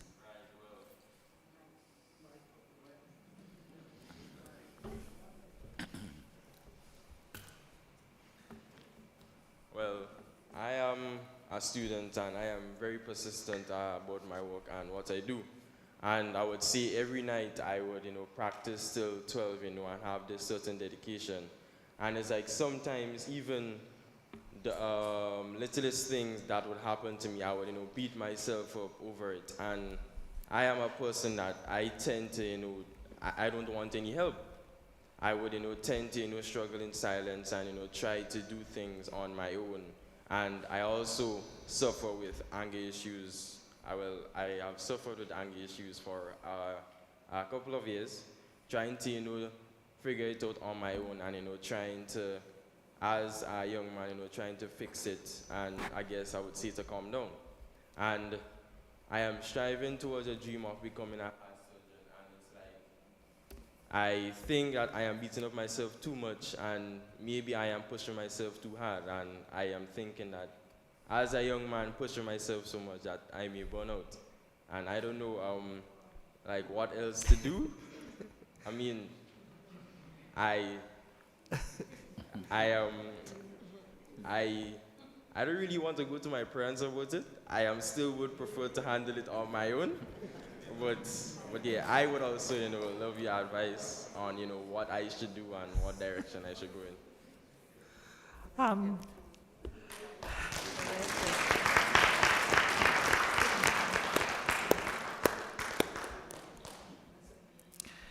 Your honesty and openness is the most important aspect of all of this. The fact that you could express so freely how you feel about it, and that's the first step to conquering just that. I think it's important you remain focused. Those kinds of careers are ones that require just what you're saying, the persistence and focus and not to lose it. But at the same time, an appreciation of that it's okay, you're going to get there as long as you do. You don't need to get anxious about it. You're going to get there as long as you continue to work hard and do, because that's what you would like to be. My youngest son is at that stage. He is doing surgery and has just finished the first part of what you call the FRCS. I would love you to have a chat with him. He's like a focused slave from morning until night. And I have to keep saying, my friend, you have arrived at this juncture. There is no need to be quite as, all day, every day, God in the operating theater, so that he's there to see all procedures. But he always was a focused person, very focused, and a thinker. But at the same time, needing the support to chat about things and to relax and understand that you will get there. It's good always to chat with someone, always. Because humans, I believe, are not, God made us as to help each other and to journey in life. You have to select who you talk to, of course.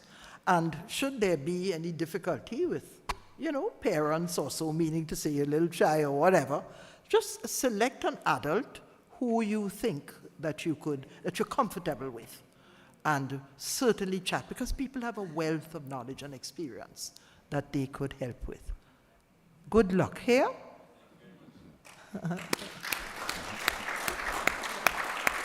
Okay.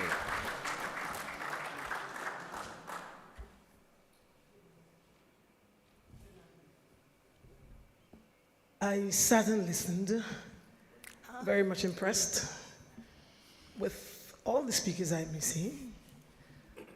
In particular, Mrs. Bernadine and guest speakers that we had, Chris Jules. I want to say, as an educator myself, I try all the time to analyze or to look with a close eye at the educational landscape of our country. And sometimes I think we're going forward, and sometimes I think we're going backwards. And I know it's about time for us to create a balance.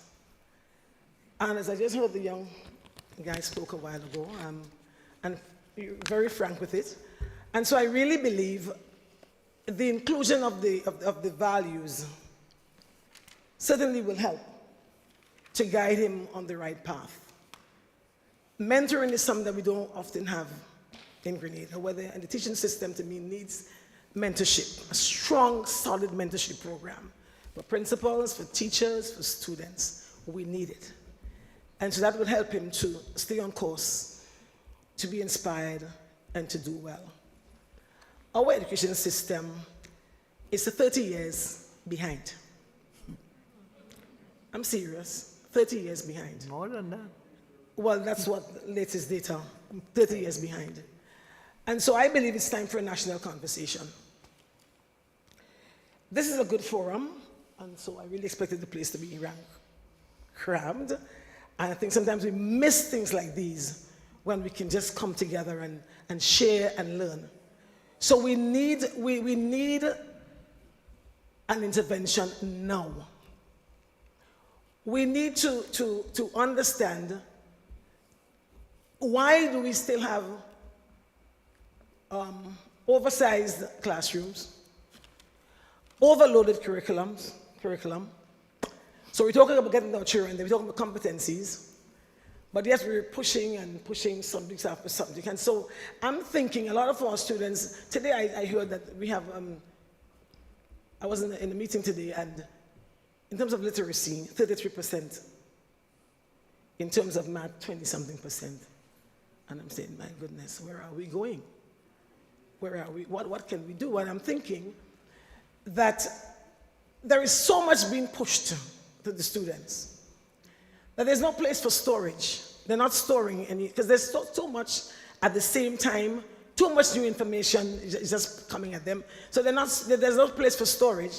And so how can they recall or how else to retain and to recall sufficiently to get them to the place that they want to be?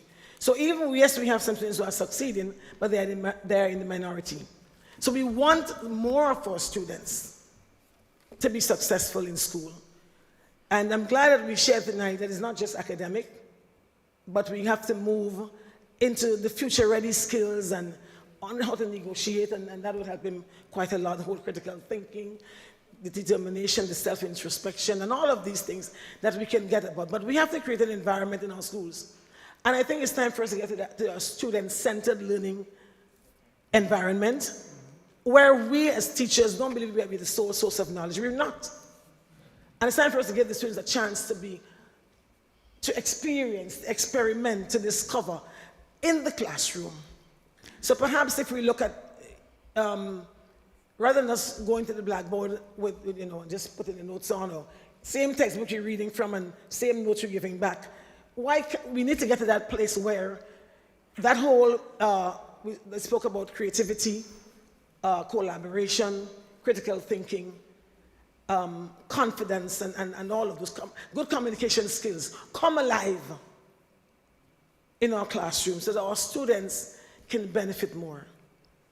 And in that vein, I want to say tonight that I would love to see a solid history program in our schools.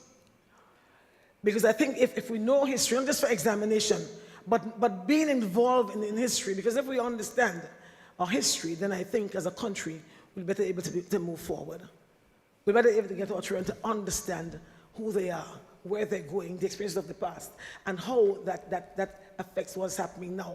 So I think rather than us just pushing out the information all the time, probably some pointed questions as teachers we can begin to generate and get those students to be involved in the whole critical thinking process so that more children can have a voice, more of them can be involved. That whole creative process is so important for us to get our students into the whole business of creativity. Then of course the ICT will come alive and all of that. I think there's a lot that we need to do. I want to say congrats to Mr. Jeremiah and his team. And I hope that maybe more of this kind of session can be held in terms of educational, so we can come together and learn from each other and begin to build this country. Because without a proper education system, we're not going to go anywhere. As we look at society, we realize that, once you look at your society, you can know what kind of education system that you have. And we need to move from where we are and to stretch forward.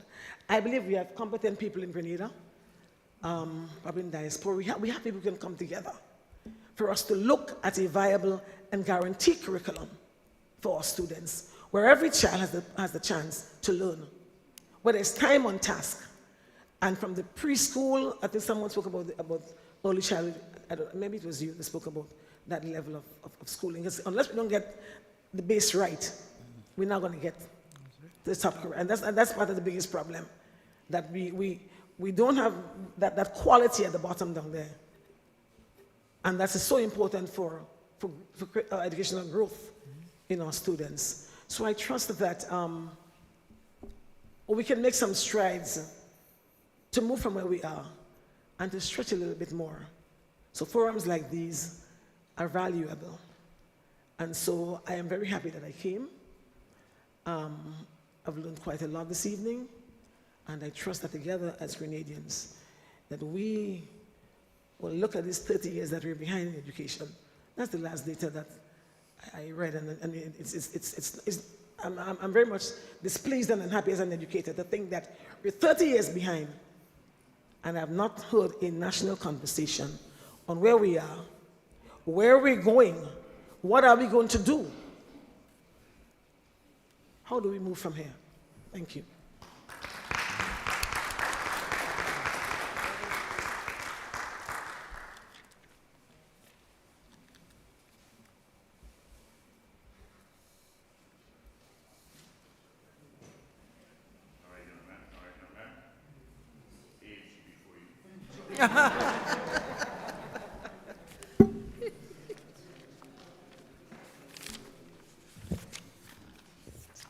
Good evening. I have a question written here, but it's on reflection. The distinguished educator seems to have answered the question that I have here, and it would have read like this. What are some of the new skills and competencies that would now be required in the education system? I think you spoke to it, really. You have. Well, whilst I was sitting there, though, somebody texted me a next question. So I'm going to ask this other question. This one is very simple.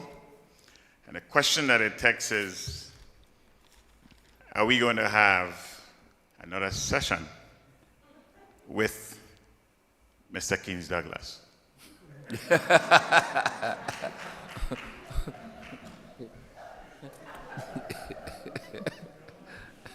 You good, replayed.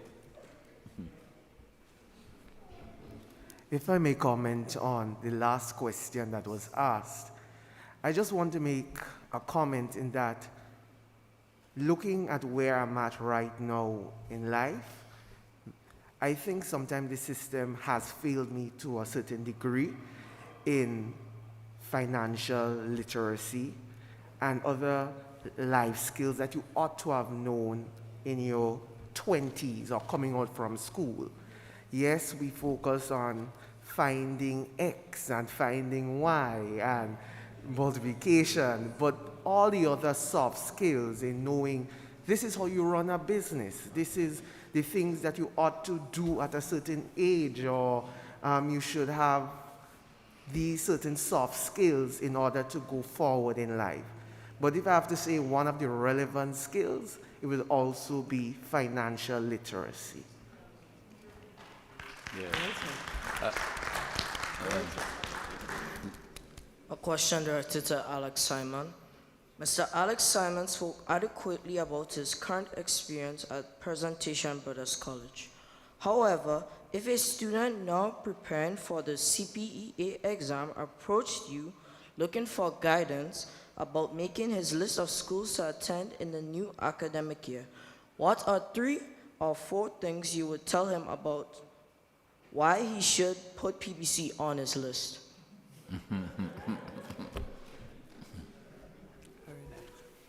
Alex, you were. So, 4 or 3 things why you should put PBC on his list, right? That's correct? Yep. Okay.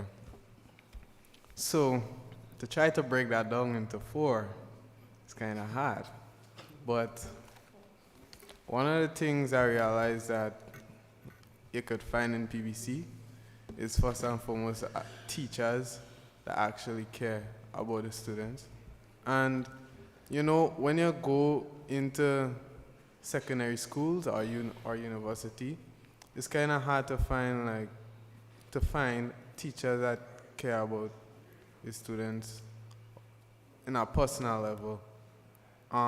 Another thing you could find in PBC is a variety of subjects, and not only subjects like academic subjects, but subjects like football, well, PE, under the PE bracket, physical education.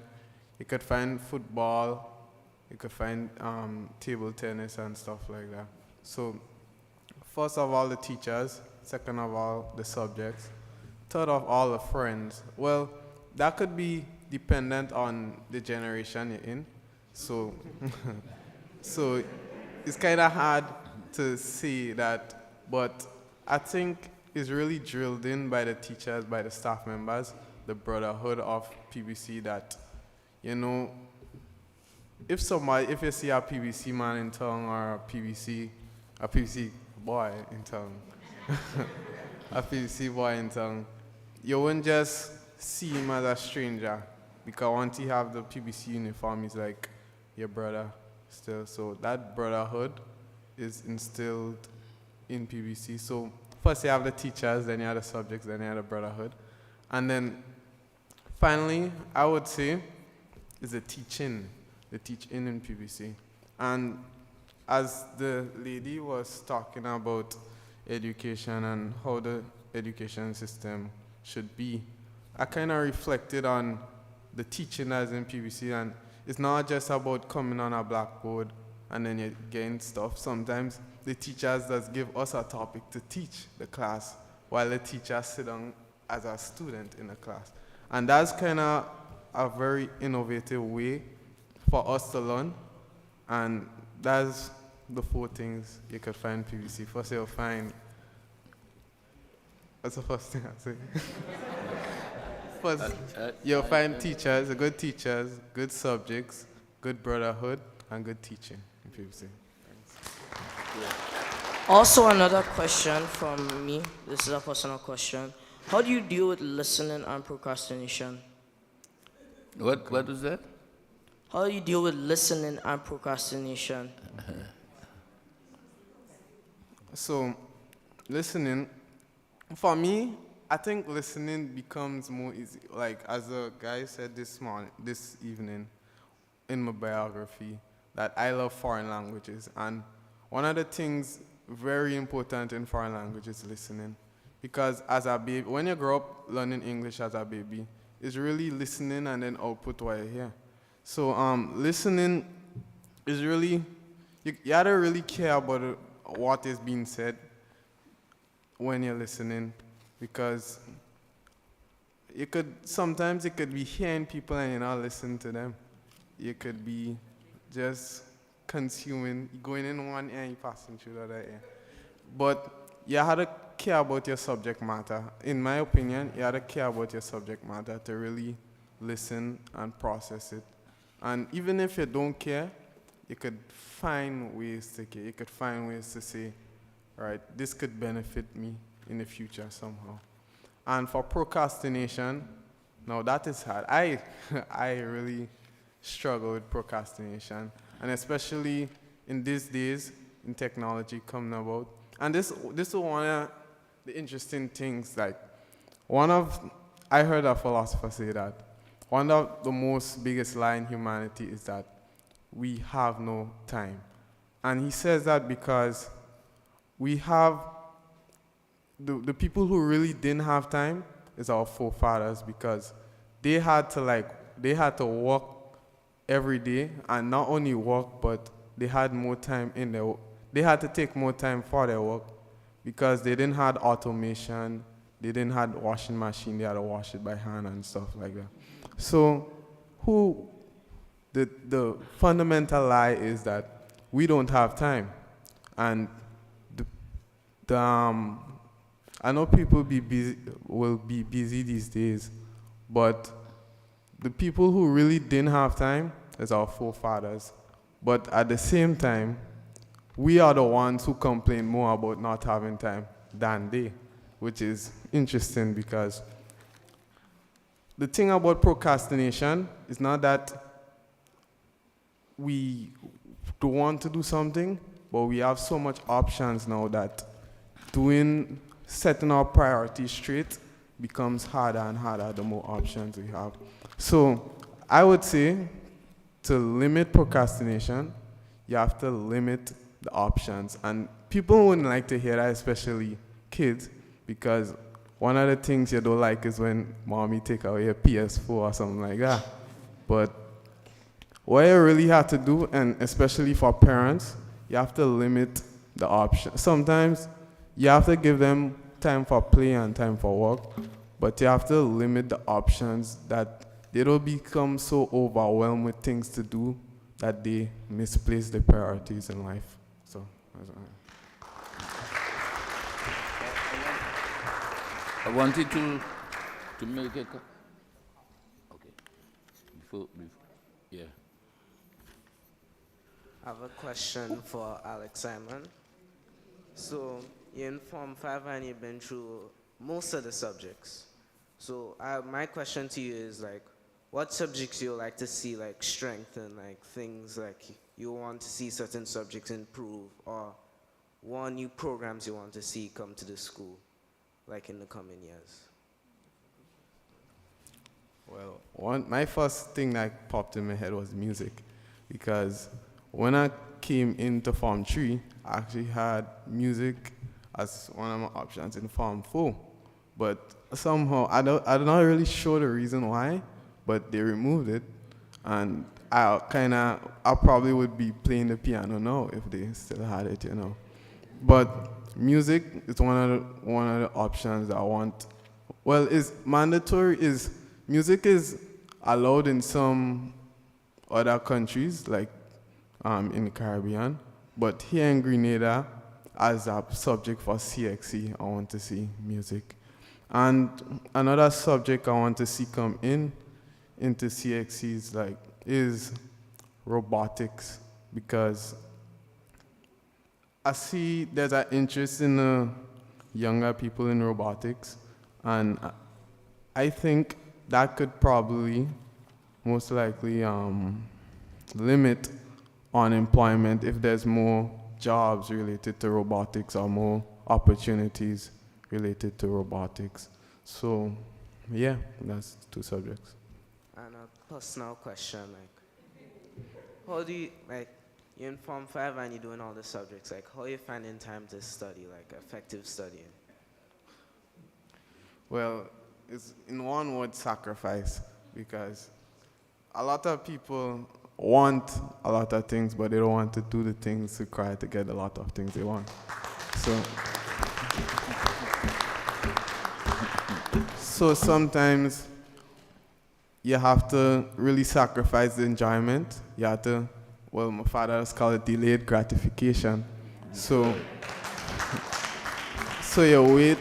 So sometimes you have the shortcut. You have to limit the enjoyment now, so when you be successful later, you could enjoy it more. So that's why you have to do, limit the enjoyment now, and then delay the gratification so you have more time to work now, and then later you can enjoy it.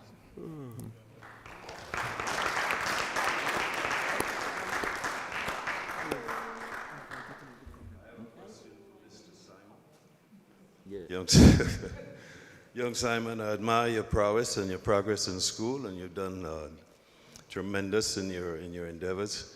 But I hear a lot of academic stuff. I'm curious about what were your extracurricular activities you're involved with, and uniform bodies, or I don't know how many you have now. I know 58 years ago we had about 6 of them in the school. So were you involved in any of the uniform bodies or any adventurous groups in the school to help you to get where you are? Well, I joined Scouts earlier on, but I dropped it. What I do personally is more so devotionals, like read my Bible and study the scriptures. But what I also love to do is painting. So sometimes, I have a newly Instagram account with paintings and drawings that I post up regularly. And sometimes I'm not in any heavy curricular activity now, but as a prefect and as a head boy sometimes, I have duties to do, like clean up the garbage and stuff like that. And make sure the boys are in class at times, or check the higher forms, the other forms, to see if they're doing well and stuff like that. So it's not really curricular activities I do, but as my role as a prefect and head boy, I do these stuff.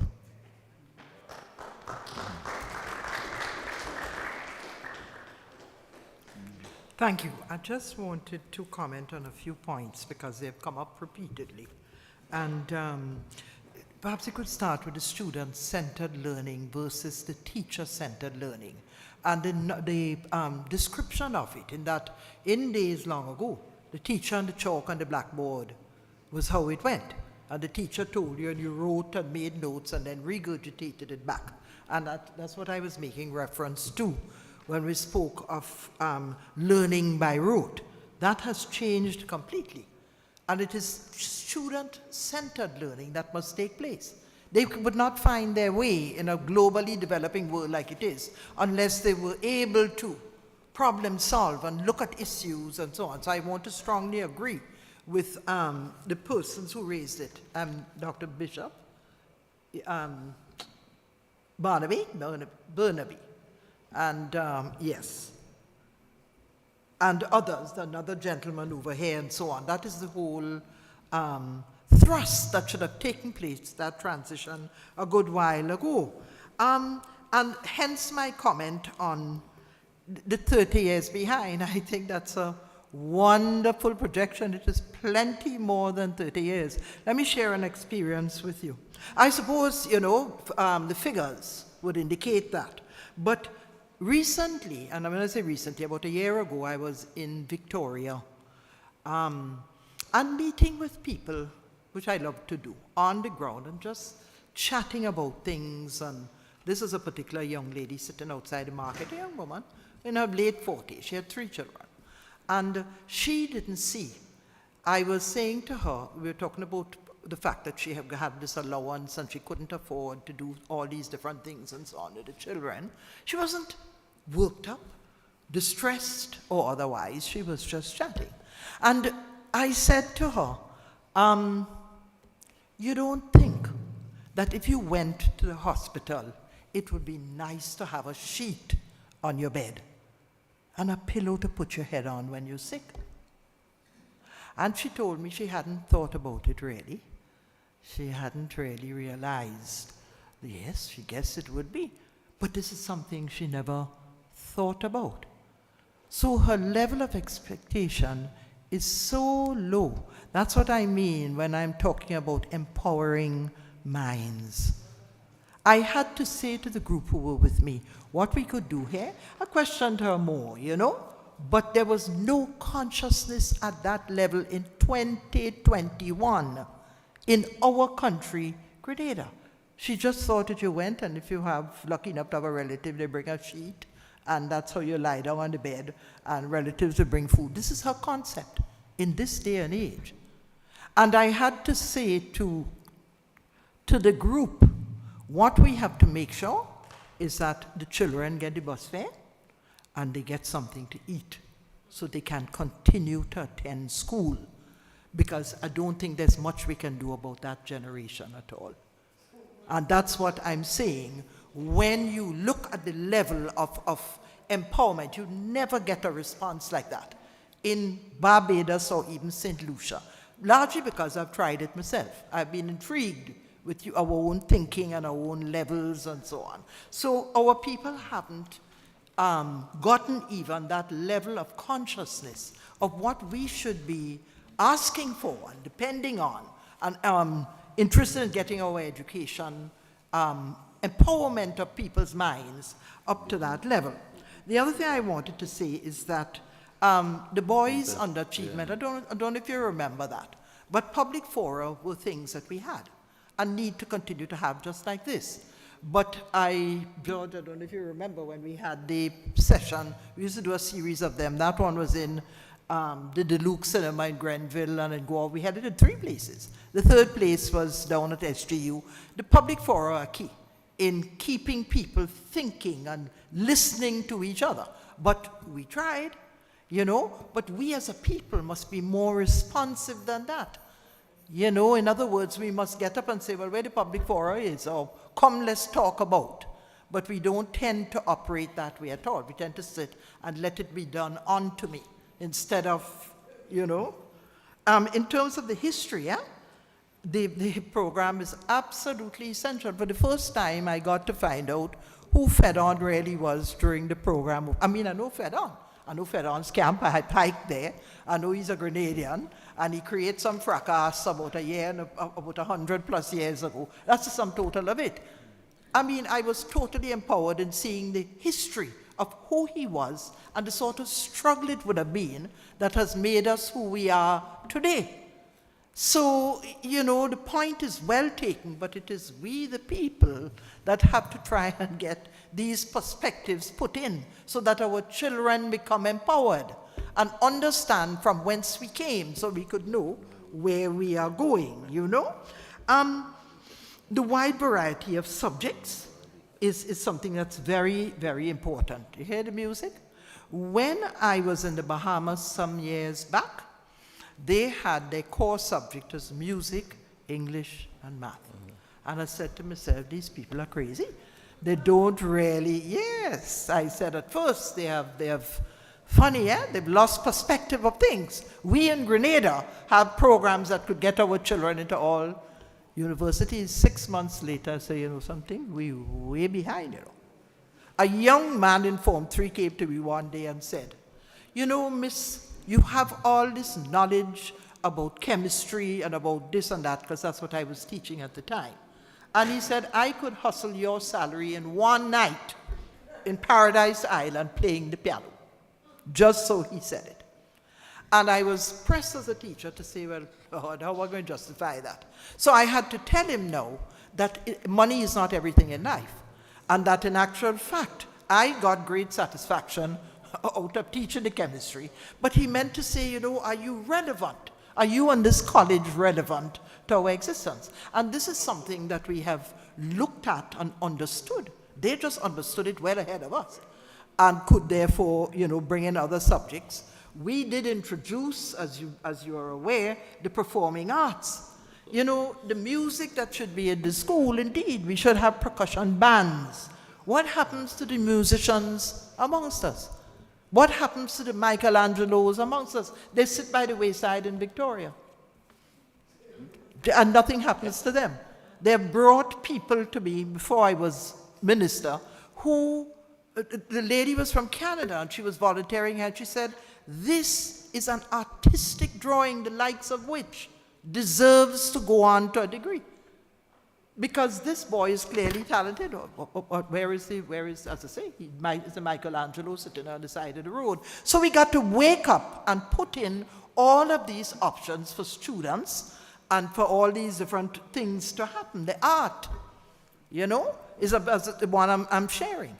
My own son, myself, painted the backdrops for all the performances at Cambridge, and he's not an artist. In The Lord of the Rings, they were putting on a production, and they were surprised. He's never been trained. But I went at Presentation College, and I asked that he sit art because he was painting all over the walls of his bedroom, although his subjects were science, chemistry, math, physics. And this is the thing that happens. But he goes up there, and they spot the talent, and they turn around and say, what happens to the Grenadian students who have these talents, and we are not addressing it? It is we tired talk. Time to get action in the system. Lennox Honeychurch himself estimates 100 years. He said in 100 years' time, you'll be exactly where you are now because you're not making the steps moving forward. And he says you're way behind, and I believe it, way behind. So we need to I see, brother, you might be watching the time frantically. I think yes. we overstay. We welcome this. We scheduled to have left here at least by 8:30, the latest. I think we gone way beyond the time. Minister, we may have to bring an abbreviated outcome. Shorten the program to meet the requirements of the gentleman over there and so forth. I didn't want to cut Sister Franca because she's the person who I know does keep us alive all the time, even when we want to be dead. So, may I interject now and say to you that we have certain announcements which I want to put before everybody run away. The session today, great. We have what is called our commemorative coins on sale, $100, whether you could show them. They have a limited amount available now, and I showed it to 2 persons and they wanted a lot. We also have stickers for the car on sale, $10. Support the 75th anniversary bar and food stall at the Cricket, which would take place on Thursday at the member stand. Next, 75th anniversary table tennis competition at the PBC, 29th and 31st. 2 days? Lovely. So I would be there, 5 to 8 is the time. And please don't forget to register and donate to the 75th anniversary. We need funds to cover the expenses of these activities. I have a good, long-standing and outstanding friend who had volunteered to deal with some of these things, Raphael Mousinwell. So he's going to help you to set the pattern for all of these events that are coming up. He came specially for this event, so we have to identify and promote him. While I want to bring closure down before we go, brother, I too want to tell us as we celebrate yet another milestone, I want us not to forget, we past, present, and students to come, we owe an overwhelming duty to the PBC, to promote it, to protect it, and to preserve the good name of PBC for generations and generations to come. 75 years is long, but we are still going strong, so we have another more to come. So if I may, bring the curtains down and this evening proceed then to extend a hearty thank you to all of you who participated. I noticed the participation could have been even more. People had to stop them in tracks, and even if I didn't stop them, they know, don't say nothing. So thank you so much again, brother, and our young upcoming PBC students. We are there with you, encouragement. We have a few, they left. Keith Bridgman is one of our outstanding, long-standing students who is here visiting. And a number of them are here for the cricket, so we should materialize a lot of the things that we want to do. Are we going to close in prayer, brother? Because this is how PBC operates. Pray to start, pray to close.